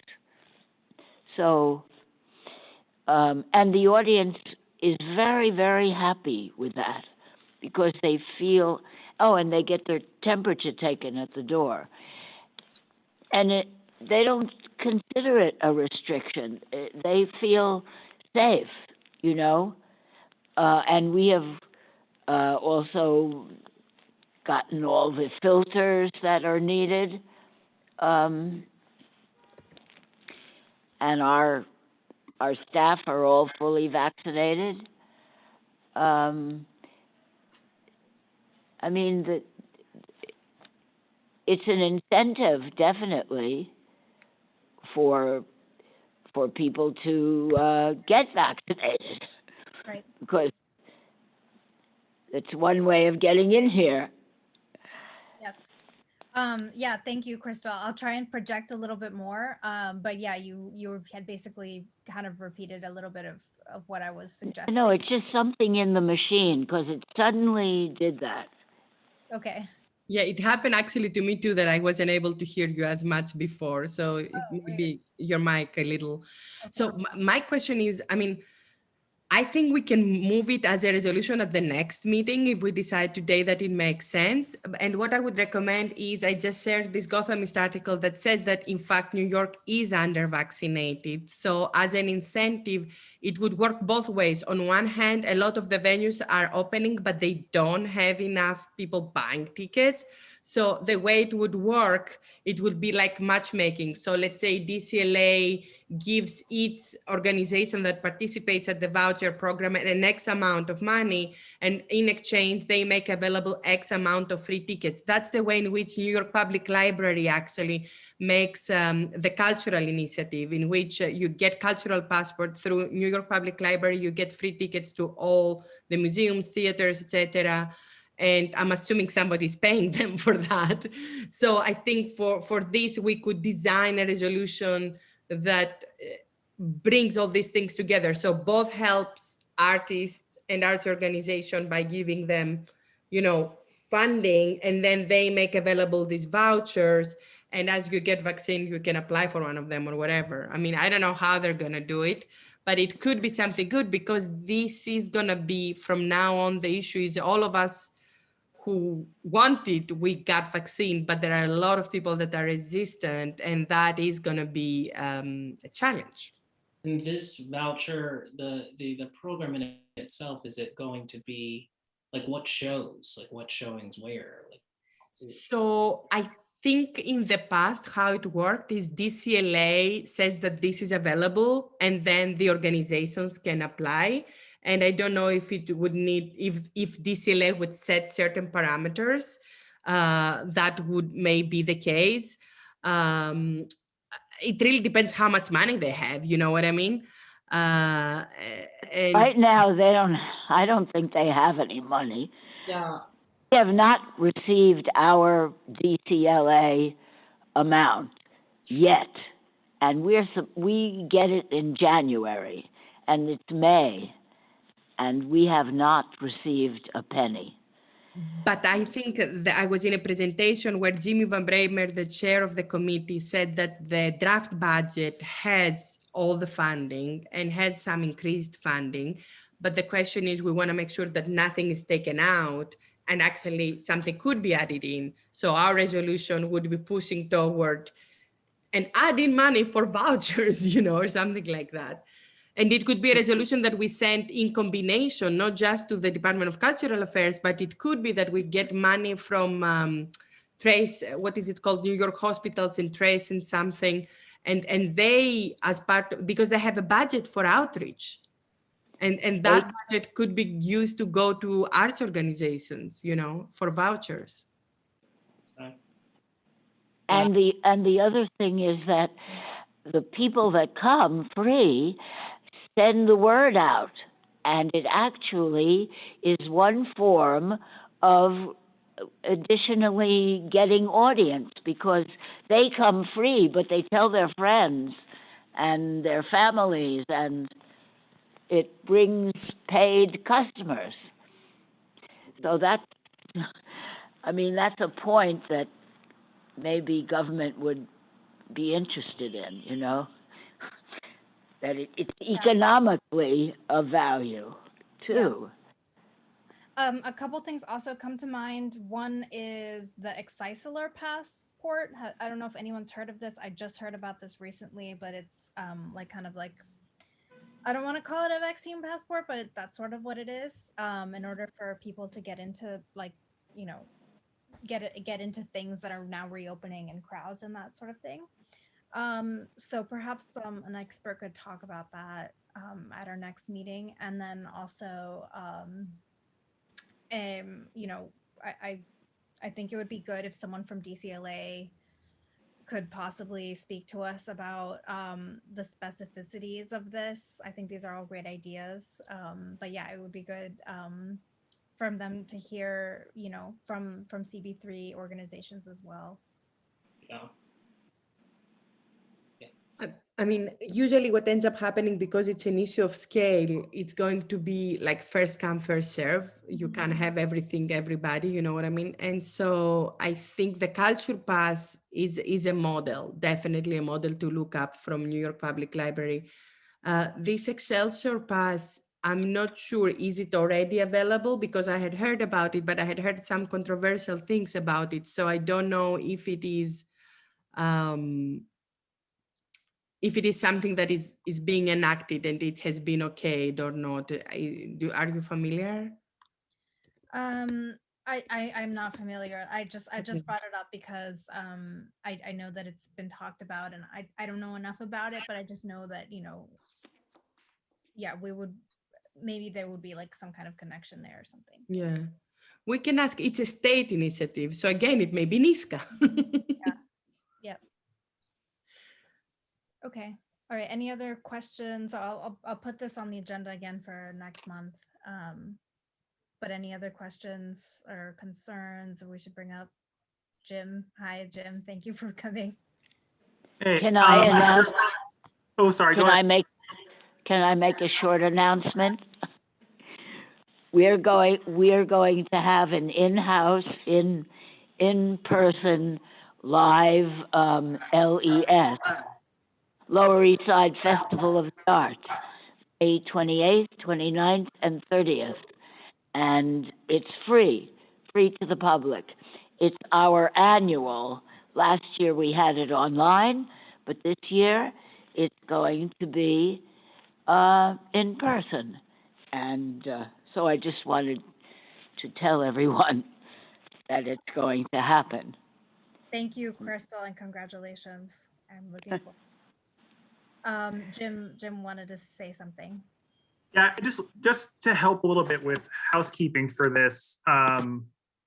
It seems like there were a number of different directions you would want to go in, possibly, but if one of the areas you're concerned about is making sure funding in the upcoming city budget and DCLA could, or it's coming through DCLA, could be prioritized for this program, I would just warn that if you're, before you do a bunch of work on a resolution that works on that, full board for June is going to be less than a week before the end of the fiscal year. So that resolution may not have the impact on the final budget that you're hoping for, because a lot of that may be decided like in the intervening days. And I only bring that up to say there may be a different way to approach it. It's not about budget, and it could just be a way to save you work that could be, I don't want you to waste your time focusing on the budget when it might not impact it that much because of timing.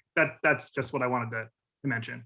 Thanks, Jim. A quick question about that is, can you speak a little bit to like initiatives that would be post-adoption? Because the DCLA does a lot of funding of programs post-adoption, oftentimes Sukasa, CASA, cultural immigrant, yeah. So, I mean, that's what's a little bit hard about it, and that's why I'm not necessarily saying don't do it. And I don't have all the specifics on that, but I know DCLA is definitely one, and in general, just the arts and arts and culture programming in general often has like funding pieces moving later because it's often discretionary funding coming from city council and not in the budget. So I don't really have a specific answer to that. It's just something to keep in mind. You can ask for things outside of the cycle if it's something you're hoping to get funded through a council member. But just keep the timing in mind, I guess, is my only warning. Or consider if it's something to like this is an example of kind of COVID specific or COVID recovery specific, but it may be a budget request that's more appropriate for next year in some cases. So I'm kind of just making the point to kind of think about the big picture of the budget process, because the community board's in an odd position where we're going to start looking at next year's budget, and we have this little window where we could comment on the budget that's about to be approved, even though we're kind of mandated to work on the fiscal year 23 budget at the same time. Mm-hmm. Olympia?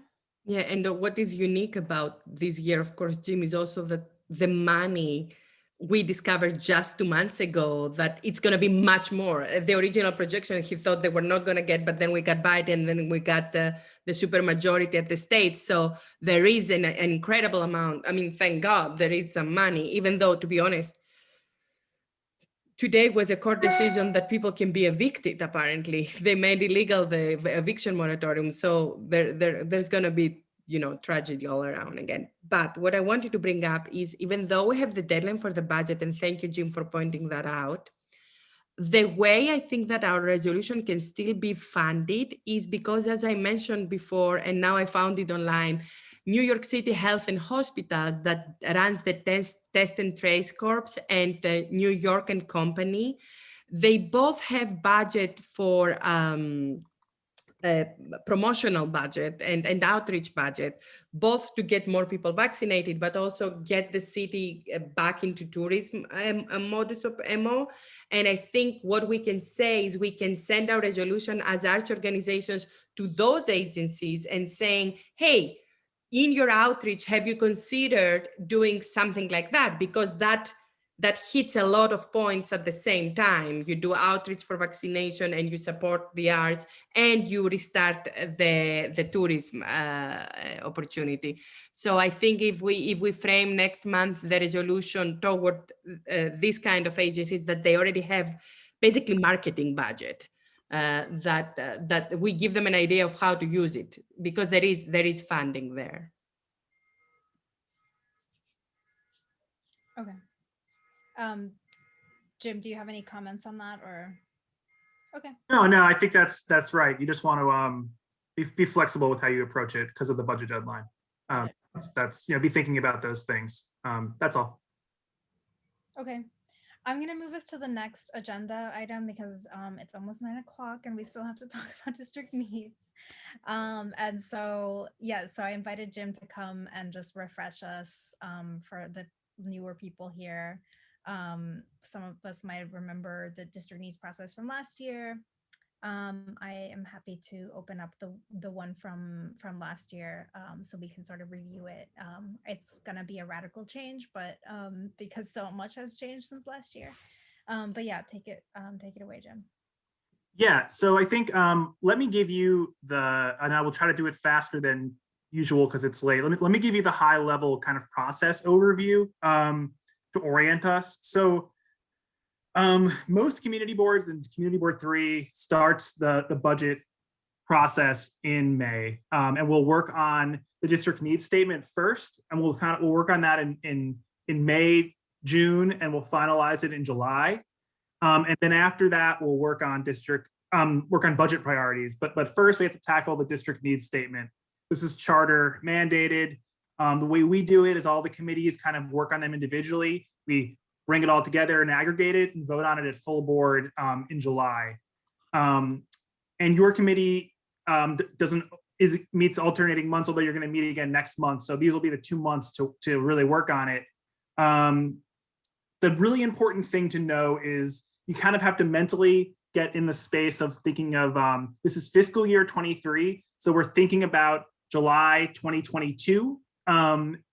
Even though there's so much focus in the news and elsewhere about the budget that's getting approved for this year, we need to take a step back from that and think about fiscal year 23, which is July 2022.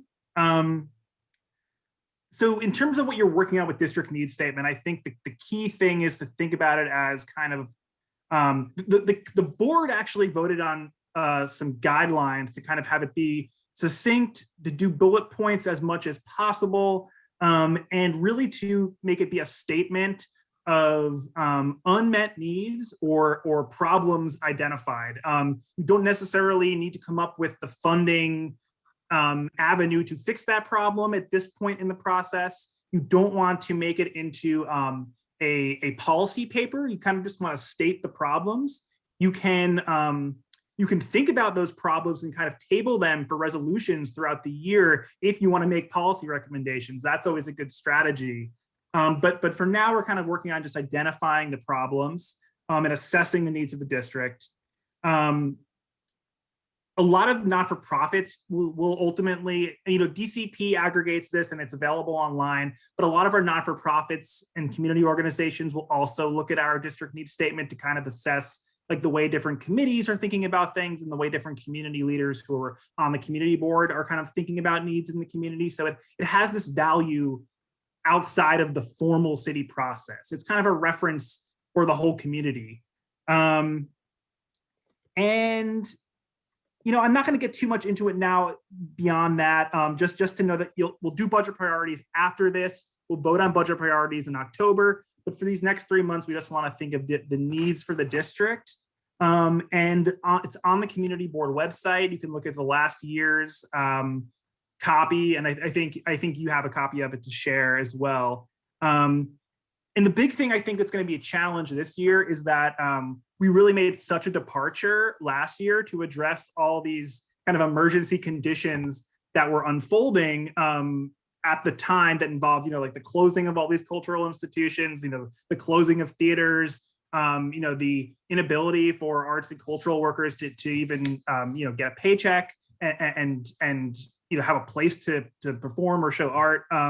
And as much as some of that's in flux now, a lot of that hopefully will be a little bit returning to normal by July 2022. So I think that's just going to require some flexibility in the way we're like framing this. And the other piece that I always want to remind everybody is to the extent possible, I think it's really, really helpful to always tie any claims in the document to especially a more recent source. I think we're just trying more and more each year to cite all of our sources, especially when we're citing statistics.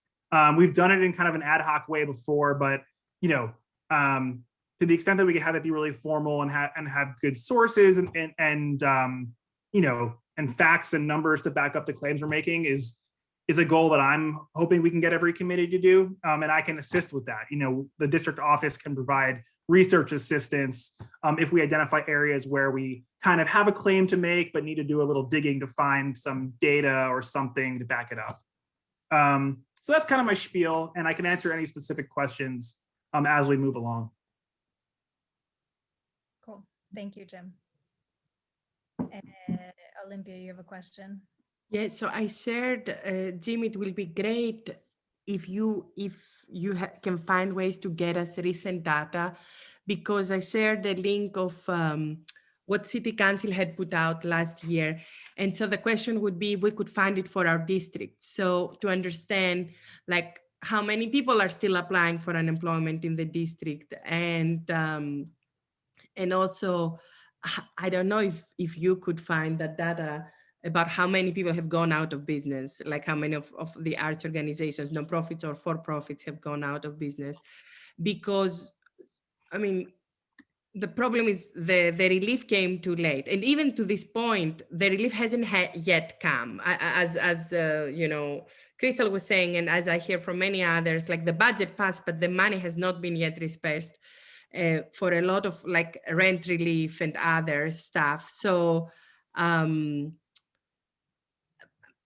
in some ways, we may need to say the same things as we said before, you know what I mean? Because until the money comes to the organization and we see how many are covered or not, earlier in the meeting, when you were not yet here, Jim, we talked about the fact that it appears that different buckets of funding have been excluding nonprofits and prioritizing small businesses with the understanding that nonprofits are going to be funded elsewhere. But then elsewhere, they did such parameters.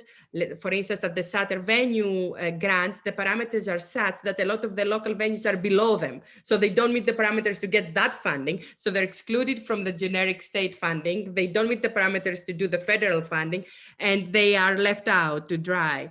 And so I think these kind of issues, it could be interesting to add in our district needs, and to the extent that you can help us understand whether this is locally, felt. The League of Independent Theaters, who works with some local venues, have some data about specific venues in our district.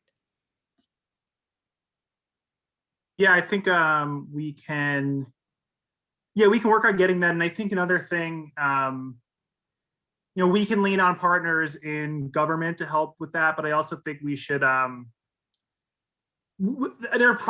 oftentimes there are resources within the committees too that can help. So I think we should,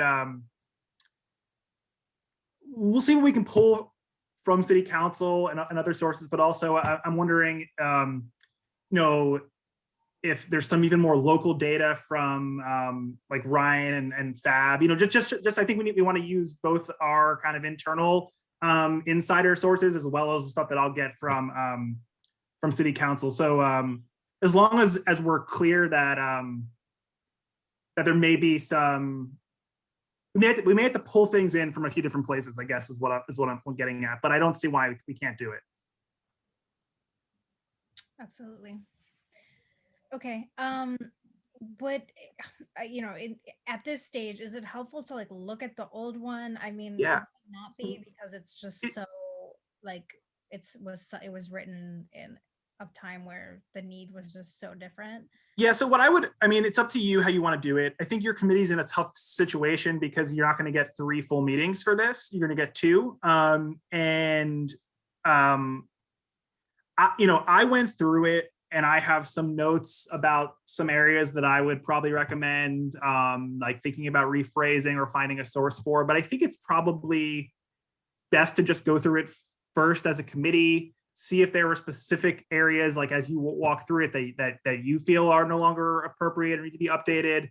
And then I can kind of like fill in from there. But it's definitely, you know, I don't think everyone's even probably seen it from the committee yet. So you guys should go through it first, and I can kind of be here to assist. Seen the one from last year's, you mean? Yeah, I mean, has everyone, I guess that's a question. Is everyone familiar with it or not? Because we can move faster, I think, if everyone's pretty comfortable with what's in there. From my recollection, everyone on this call was involved in the drafting of this. Okay, good. I could be wrong though. I don't. But I do remember that. Okay, well, so I'll give you an example of you know, in terms of the kind of citation style and what I think we should try to do for every claim that's made. Not too far ahead, but I would say, just to start with a super positive thing, is that the second little blurb paragraph where there's kind of like a specific claim about the number of jobs lost in a specific sector, and that it's linked to that Center for an Urban Future article. I think that's kind of the shining example of the best way to structure these kinds of paragraphs. You know, is to kind of have a short, brief statement about an issue, a problem in the district, with a citation. And then, you know, later when we're doing budget priorities, we might project some kind of solution to address this. So, you know, you all should look through this to figure out where you want to address things, but I just want to cite that as kind of the really, really strong model for how to organize this. Got it. Yeah. Yeah, I think it's gonna be a bit of a challenge, just because to try and get us to a mindset of a year from now, the need is really, it could be all, I feel like it could be so many different things, and I don't know. Yeah, I think Olympia's points about getting the data right is gonna be a little bit of a project. Yeah, because yeah, I'm not sure how we could find it. Maybe the Center for Urban Future is updating this. I'm sure we could find that out, but I think that yeah, stating what's I guess just like cribbing the structure would be good. Right? What's the deadline for this, for the district need? You know, the date, I guess I don't have offhand which day you're meeting next month, but it's next month. You know, yeah, because you're not going to meet in July, so so you've got a month. Yeah. And we're also not meeting in August, right? Because August is the month the CB is off, right? I don't know that the exec has gone that far ahead, and some committees met in August last year, but I would assume no. I would assume no meeting in August to be safe. And so the deadline is the meeting of September? Your deadline is the June meeting. Okay. It's June. So we have one more meeting. Yes. How can I get a copy of last year's district needs? It is available on the community board website, and I think okay. We tell it to the committee as well. Has it? Today, we received it in an email today, Crystal. Andrea sent it to us. Oh, it got sent to us today, so it would be in my email? Yes. This morning. Okay, all right, and I'll look for it. I mean, because we can go off last year's, you know, that's where you start with what we felt a year ago, and how, you know, then we make changes, but. Right. So we're looking at it right now, Crystal. I don't think you can see it. I see. Oh, okay. Yeah.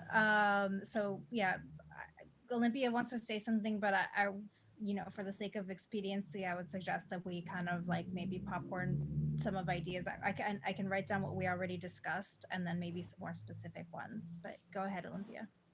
I would suggest actually to fast track it even more. I think that we can table this conversation for now with the understanding that different committee members will work on this document based on the data that we receive from Jim, adding recommendations, and then we'll discuss it like we'll have a new draft, like, or an updated draft to finish at the next meeting, basically. But now without the data or whatever, I think it's going to be faster if we have an updated draft to pass. We were pretty fast, I think, today with the other resos, so we can do like that next time. Okay. Jim, you wanted to say something? And I think that is going to have to happen. I mean, we're not going to be able to pull the data for some of these things, now, and we don't even know, some of it may not exist, which is a concern of mine, but we can try to find it.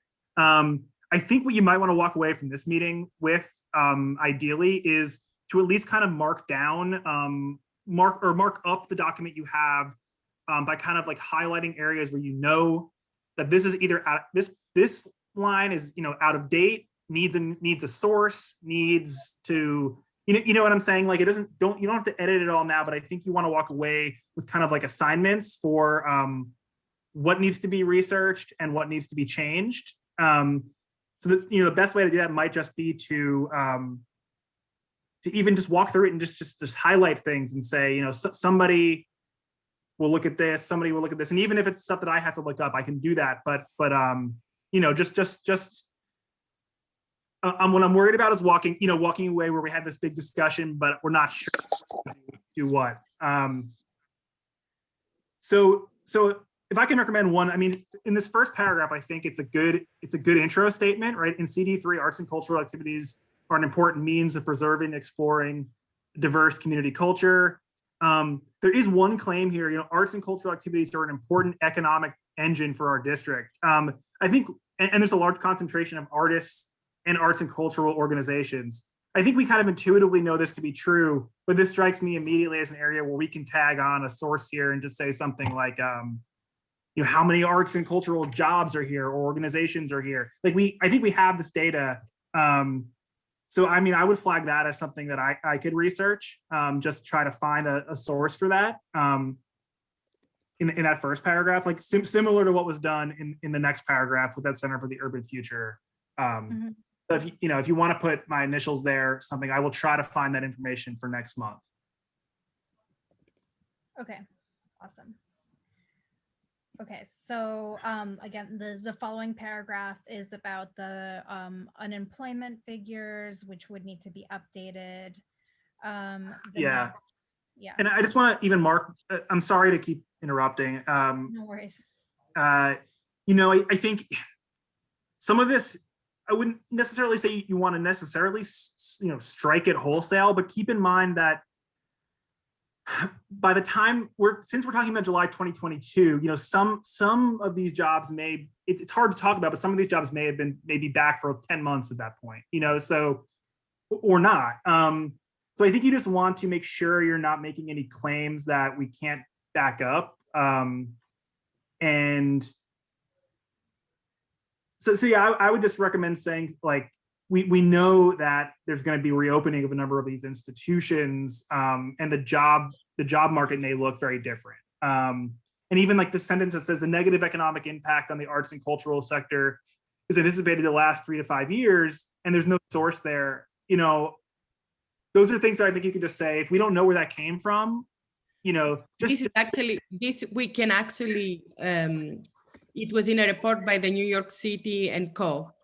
So the whole, like, I don't believe we need to be as anal in the sense of like specific to the date, but we can say that the recovery is going to take time.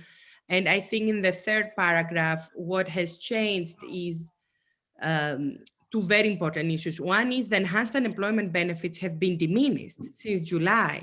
People are not getting any more extra 600 and they get extra 300.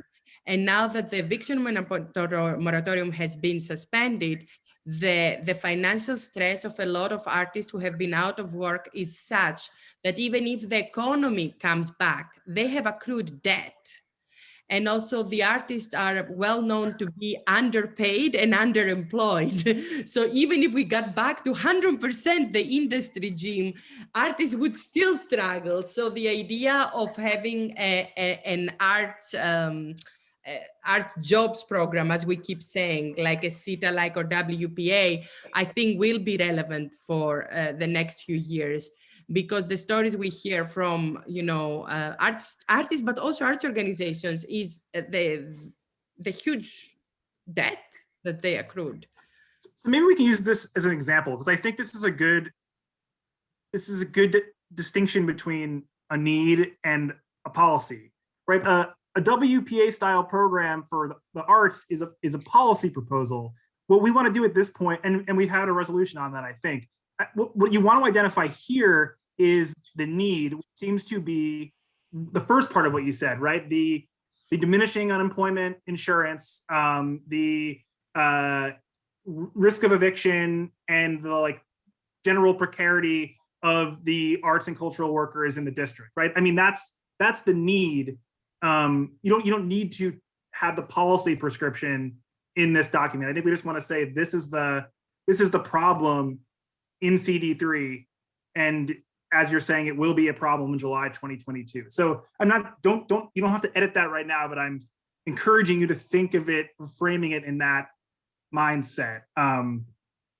Identify the need, assess the need. We can do the policy recommendations later.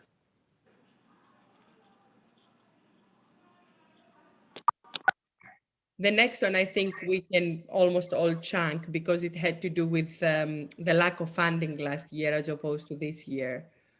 Yeah, I had a note about that as well. Yeah. I think it's just hard to predict what's going to happen from now till July 2022 on that. And that paragraph was so specific to what was happening at that time.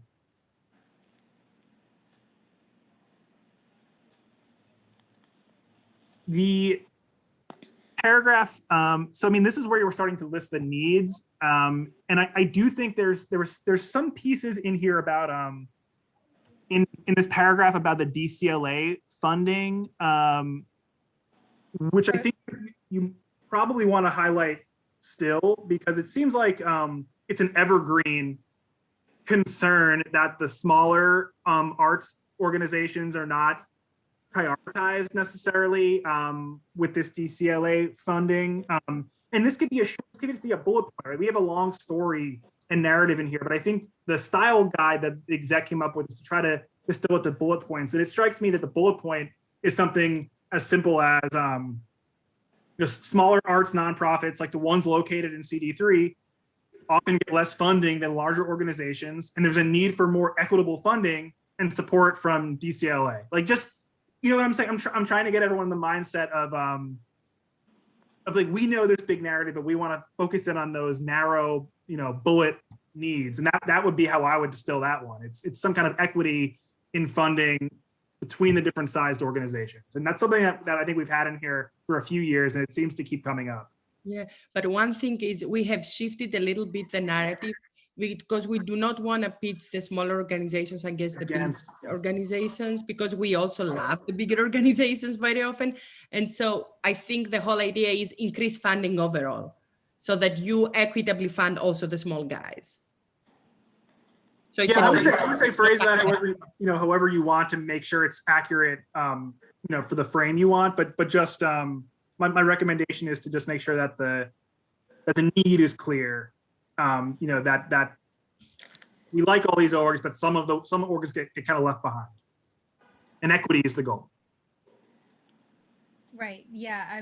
Just to add to that a little bit, I think one of the salient points is just to expound on the need, I suppose, is that a lot of the CIGs, the cultural institutions that get unrestricted funding every year, baselines, now also get DEI funding to do equity work that small organizations already do. So, and many of those are in our district. So I can add that somewhere. Yeah, and I would say don't feel pressure to get the language right now perfect, but just kind of mark down a thought, and we can come back next month and try to add those bullet points. Okay, I'll like separately write down just like our brainstorm of needs right now. Great.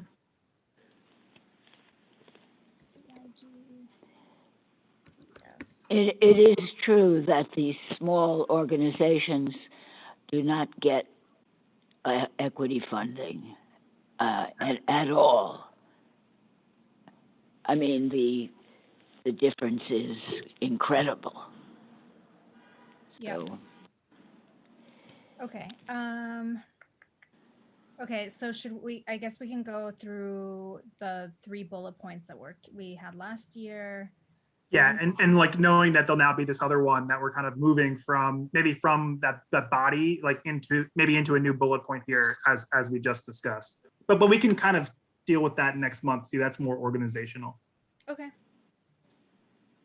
Okay, there's a need for legal provisions requiring that significant real estate developments coming to CD3 neighborhood provide access to low cost access to cultural programming and affordable workspace for artists and artist organizations. I think that's going to be probably even a bigger issue in next year. I don't know if anyone agrees, but I think we should keep this bullet point. Okay. Go ahead, Jim. affordable workspace, I think, is a priority. Yeah, I would actually say it seems like this is getting even into more specific, like the need to me. I'm seeing a need kind of. The cream is rising to the top here. The need seems to just be generally the provision of more affordable or low cost or free space for artists and art organizations. Like there's a very high level need that's not being met. And it seems like to me, this discussion of the legal provision of space in new real estate development, that could be a policy proposal you take up, but it isn't even itself isn't the need. Like the need on its own is more space that's more affordable. So right, my recommendation would even maybe be to table the piece about setting aside the space in new development for a resolution that you research, but to highlight here that the need is that we do not have the space for our organizations at an affordable rate today or in July 2022. And then we could discuss other ways to meet that need, but to make sure the need is loud and clear in this statement. Right, so like the second sentence is probably a little bit inappropriate for this, right? Should be integrated into city planning. But I wanna counter to that, because one of the needs that this is addressing, Jim, is integration. So right now, what we have the risk of occurring here in our district is that you have like swaths of new development that they are different than the normal diverse, fabric of our district. So we want to make sure that affordability and spaces like that are there. You know what I mean, Jim? Do you understand? Yeah, I guess to me, I understand it. It's a pretty big policy ask, right? I mean, it's saying to create basically mandatory set-asides in all new development for arts and culture. And currently, I mean, we have a bonus for community facilities. So a version of this kind of exists. It seems to me it's complicated to a level that you would want to dig into the details, and it probably requires a resolution rather than like a throwaway sentence in the district needs statement. And it would fit with our general rule to try to not do the policy here and just identify the need. But the need is integration. Basically, you wanna avoid the swaths of non-affordability, right? That's the need. But you can't force integration. The government, can't come in and, that is a policy. Yeah, I tend to agree. I mean, you don't pay for integration. I mean, we're not talking about as of right private development, but a lot of these things have subsidies or have special waivers and things like that. And so, and also they have baked in other kind of bonuses and exchanges for local communities, either through MTA or Parks Department or other things that maybe a private development may be subsidizing.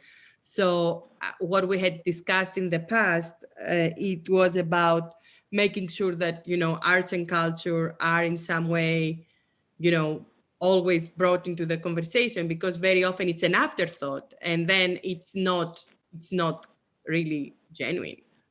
Yeah, I'm wondering if actually the last bullet point speaks to that need, right? That it's and maybe we need to refine the language, and we do this currently, but maybe not enough, right? That it seems to me that third bullet point, there is a need for increased community participation and engagement with the community board regarding all new cultural community spaces in publicly subsidized developments. And I mean, we've even done that in private developments too, like not you know, even ones that didn't receive any public subsidy.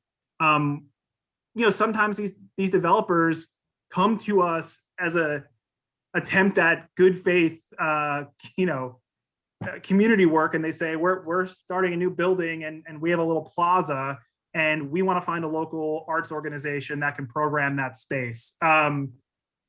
So I feel like, to me, like mandating the space is really getting into high level policy, but just saying that the need is there to have more of this space for our local artists and to come to the community board to do that, which is what the third bullet looks like to me, is identifying a need without writing policy, which I think should be the goal and has historically been the goal of this document.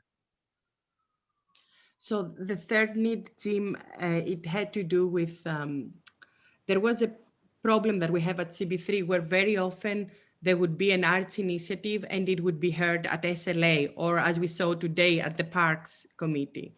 So basically the Ludlow Hotel, I think it was a few years ago, they had an art space and whatever. And so the idea was that there wasn't a clear, you know, because if you put it in the Committee of the Arts, then members of the public of District 3 who deal about the arts are going to see and can come and voice their interest or whatever. And so it had to do with the idea that we as a committee had never, ever heard of how do they choose, you know, what goes in a new development in terms of an arts and cultural, you know, project. And that we had thought that it would have been appropriate that we start hearing that in this committee. This way, if there are arts organizations or artists that are interested in that, you know, that we're presuming, you know, are following a little bit our communications, they can come and have voice their opinion, etc. Yeah, I guess that seems like an issue. I mean, that seems like an internal community board issue, right? Like which committees are projects getting assigned to? That's not a district need in my mind, right? I mean, the need seems to be yeah, you have that process happen, right? To have them come to us, we need to figure out what the right committee is. You know, that's a different discussion. I feel like the need is to say, come to us to find or to discuss opportunities to like line you up with cultural organizations or artists or whatever. And then maybe we have a different discussion about why things are going to different committees. I wouldn't necessarily, I mean, think about the audience for this district needs statement. It's you know, city planning, it's not for profits. It's not necessarily something that's going to influence the way like the exec is deciding where agenda items are going. You know what I mean? So I don't know. I think of those as a little different, I suppose. I wanna start wrapping it up soon, just because I've had you guys here for almost 3 hours.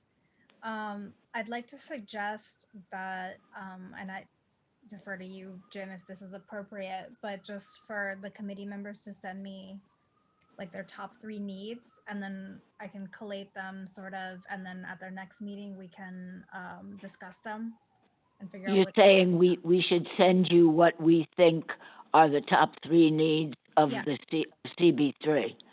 For arts and culture, not for for arts and culture. Okay, that's a great idea.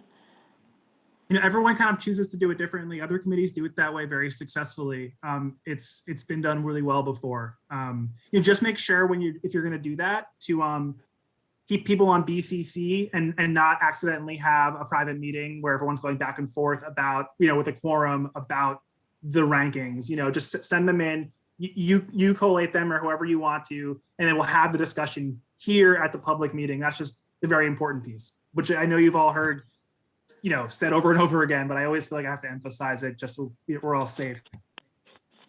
Where do we send these? Where do we send this? I can send an email asking, and you can respond to me. Oh, that would be great. Yeah. But just to clarify, That this would is not a ranked document, Jim. Oh, it doesn't have to be at all. And actually most committees don't necessarily. Yeah, I don't think we should rank them, Andrea. I believe. I'm not saying rank. I'm saying I'm just going to collect them, put them in the document. I'm not going to rank them in some way, you know, and then we can discuss what we think is appropriate to adopt as the district needs statement at our next meeting. Yeah. I mean, I think the majority is already there. So the question is whether we want to add anything. Yeah, yes, I can clarify that in an email. So, I mean, before we close, I just wanted to bring up this old business that we have. And that is the meeting that we had, I don't know, like 3 or 4 months ago, where we all discussed about the education committee. So becoming, instead of a subcommittee that meets alternative months, becoming a real committee, like a full committee, and also including the agenda of education. So as you know, this had been handled, I don't know, inappropriately, or there were diversion of points of view of how it was handled. However, the vice chair of the community board, Larissa, has tried, we read together the bylaws, and we've been discussing with Gail Brewer's office, and we are, she tried to put it on the executive because the bylaws say that this is an issue that should be put in the agenda for the full board to vote on.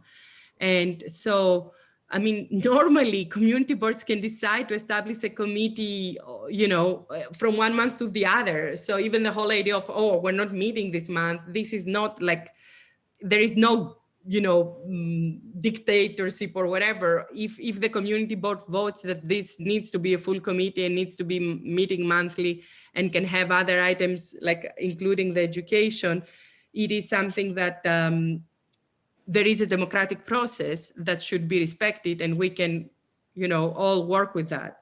And in fact, I received a message, and she apologized she couldn't come, but the CC president and other education advocates, Naomi Peña, Laila, and others, have been advocating since 2007, they said, for us to have a standing alone education committee, because we don't, you know, do that, you know, we don't address the multiplicity and frequency of needs of education. And today was such a great meeting, I think, for everybody. And so I just wanted everybody to know that our meeting, even though I know a lot of us were discouraged, but it is continuing as a work. And I think it's our responsibility to continue, especially after the meeting that we had today with the superintendent. I think we can do so much for our greater community by working on this issue and serve better everybody. Okay, Tariq? Well, it's not, I know you said standalone. So is the proposal for education to be a standalone or to move the parts? So standalone means right now we are a subcommittee depending on economic development. Once you become a full committee, you are standalone. And then the question is, would it be an arts and culture committee alone, or whether it would be arts and culture and education, as we had discussed a few months ago? But this is something that normally should have been discussed publicly, and people should have had a chance to vote, but we didn't. And Larissa is trying to rectify that. Got it. I mean, to your point, I think today's meeting, you know, I think showed that this committee could have a larger discussion in collaboration with education. And I definitely did appreciate having the superintendent on today. That helped a lot. So I mean, yeah, I don't know the back end, Andrea, of what needs to happen. But Yeah, I don't know either. You know, I can't imagine a subcommittee chair can make a unilateral decision either. No, there is a bylaw process, Andrea, that we need to follow. Okay. And unfortunately, Elisa didn't follow in the past. okay, all right. So I think, I mean, I think we just look at it and see what happens this month for full board, or and then we can figure that out. I mean, Larissa had said that even though she had added it in the agenda of the executive, they pulled it out. And if they keep pulling it out, I will need to make a formal complaint to the borough president and again to Elisa until she follows the process and they don't pull out items from the agenda, because this is not a dictatorship. Got it. Okay.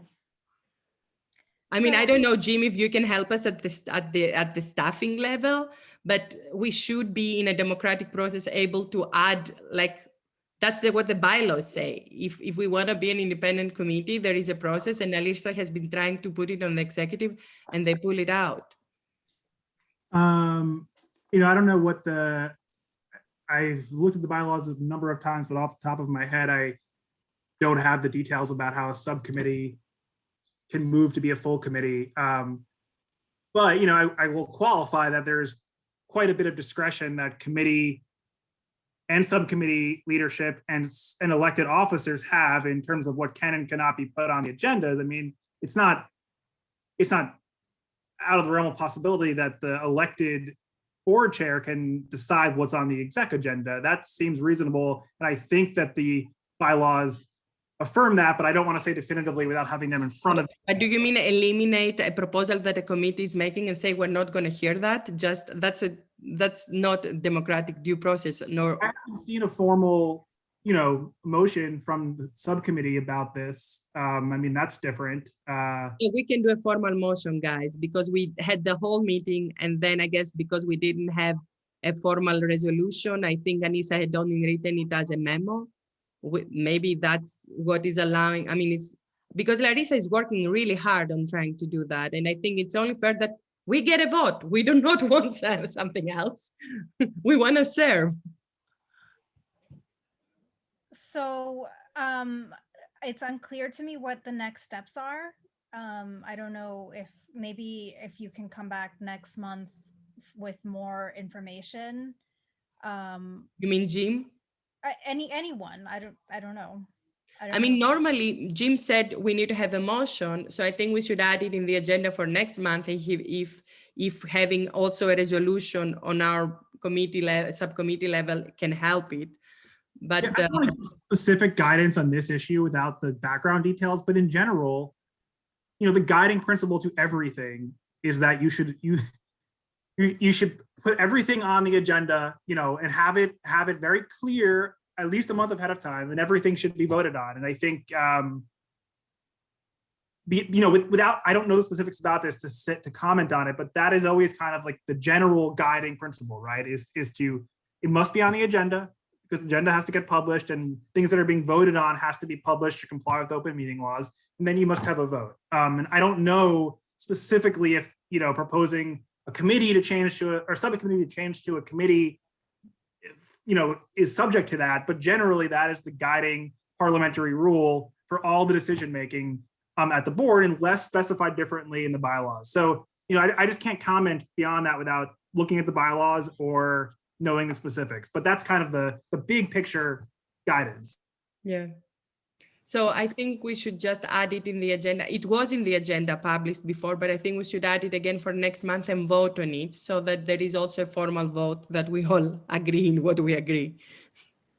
And then in terms of the bylaws, maybe Jim, you can come back, but what Larissa had presented and I had seen a paragraph, there is a process of actually formal vote normally. So this is not actually in the discretion of chairs or others.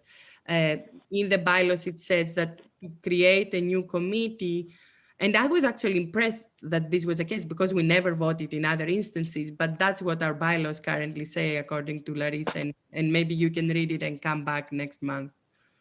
I would encourage any questions like that to be with the officers. You know, I mean, that's what their role is for.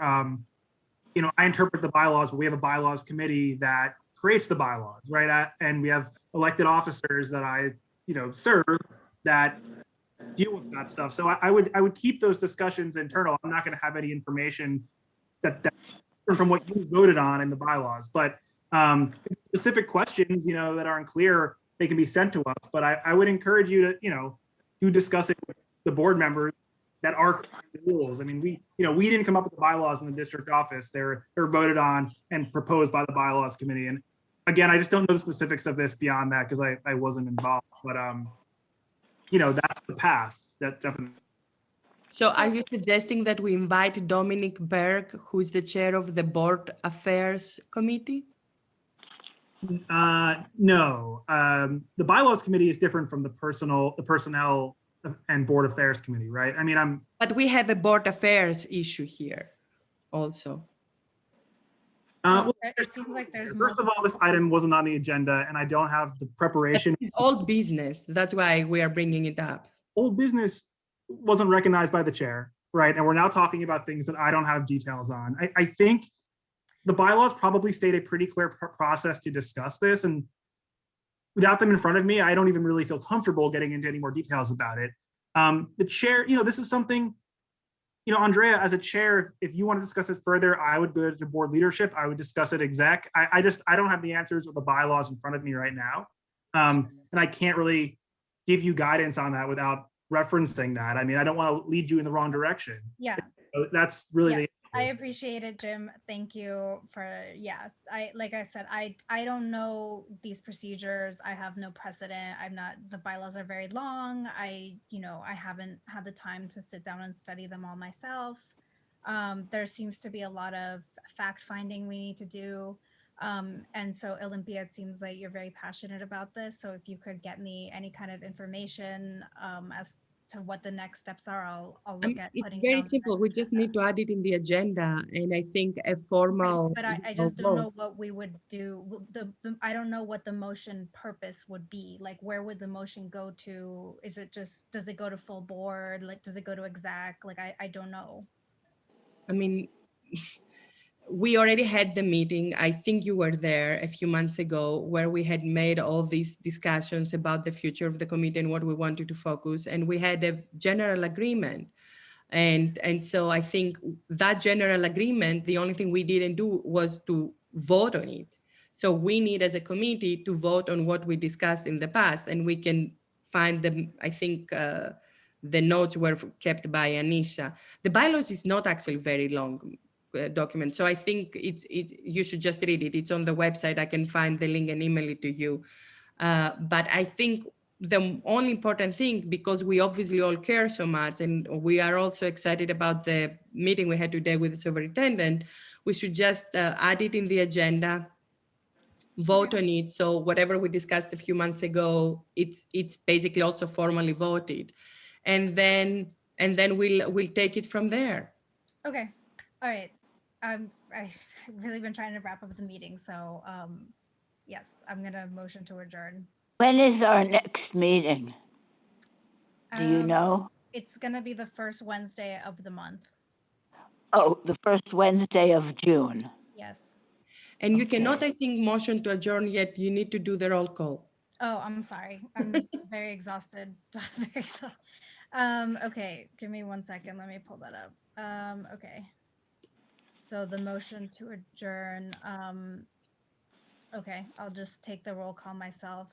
Andrea Gordillo, yes. Olympia Kazi. Yes. Wendy Lee. Tariq Ramos. Yes. Thomas Rosa. Yes. Ricky Wong. Crystal Field. Yes. All right, thank you all. Thank you. Motion to adjourn. Thank you so much, Jim. Also, bye everyone. Take care. Have a good night. You need to say all those in favor and whatever, but we adjourned. Take care. Bye, guys. Care. Okay, bye.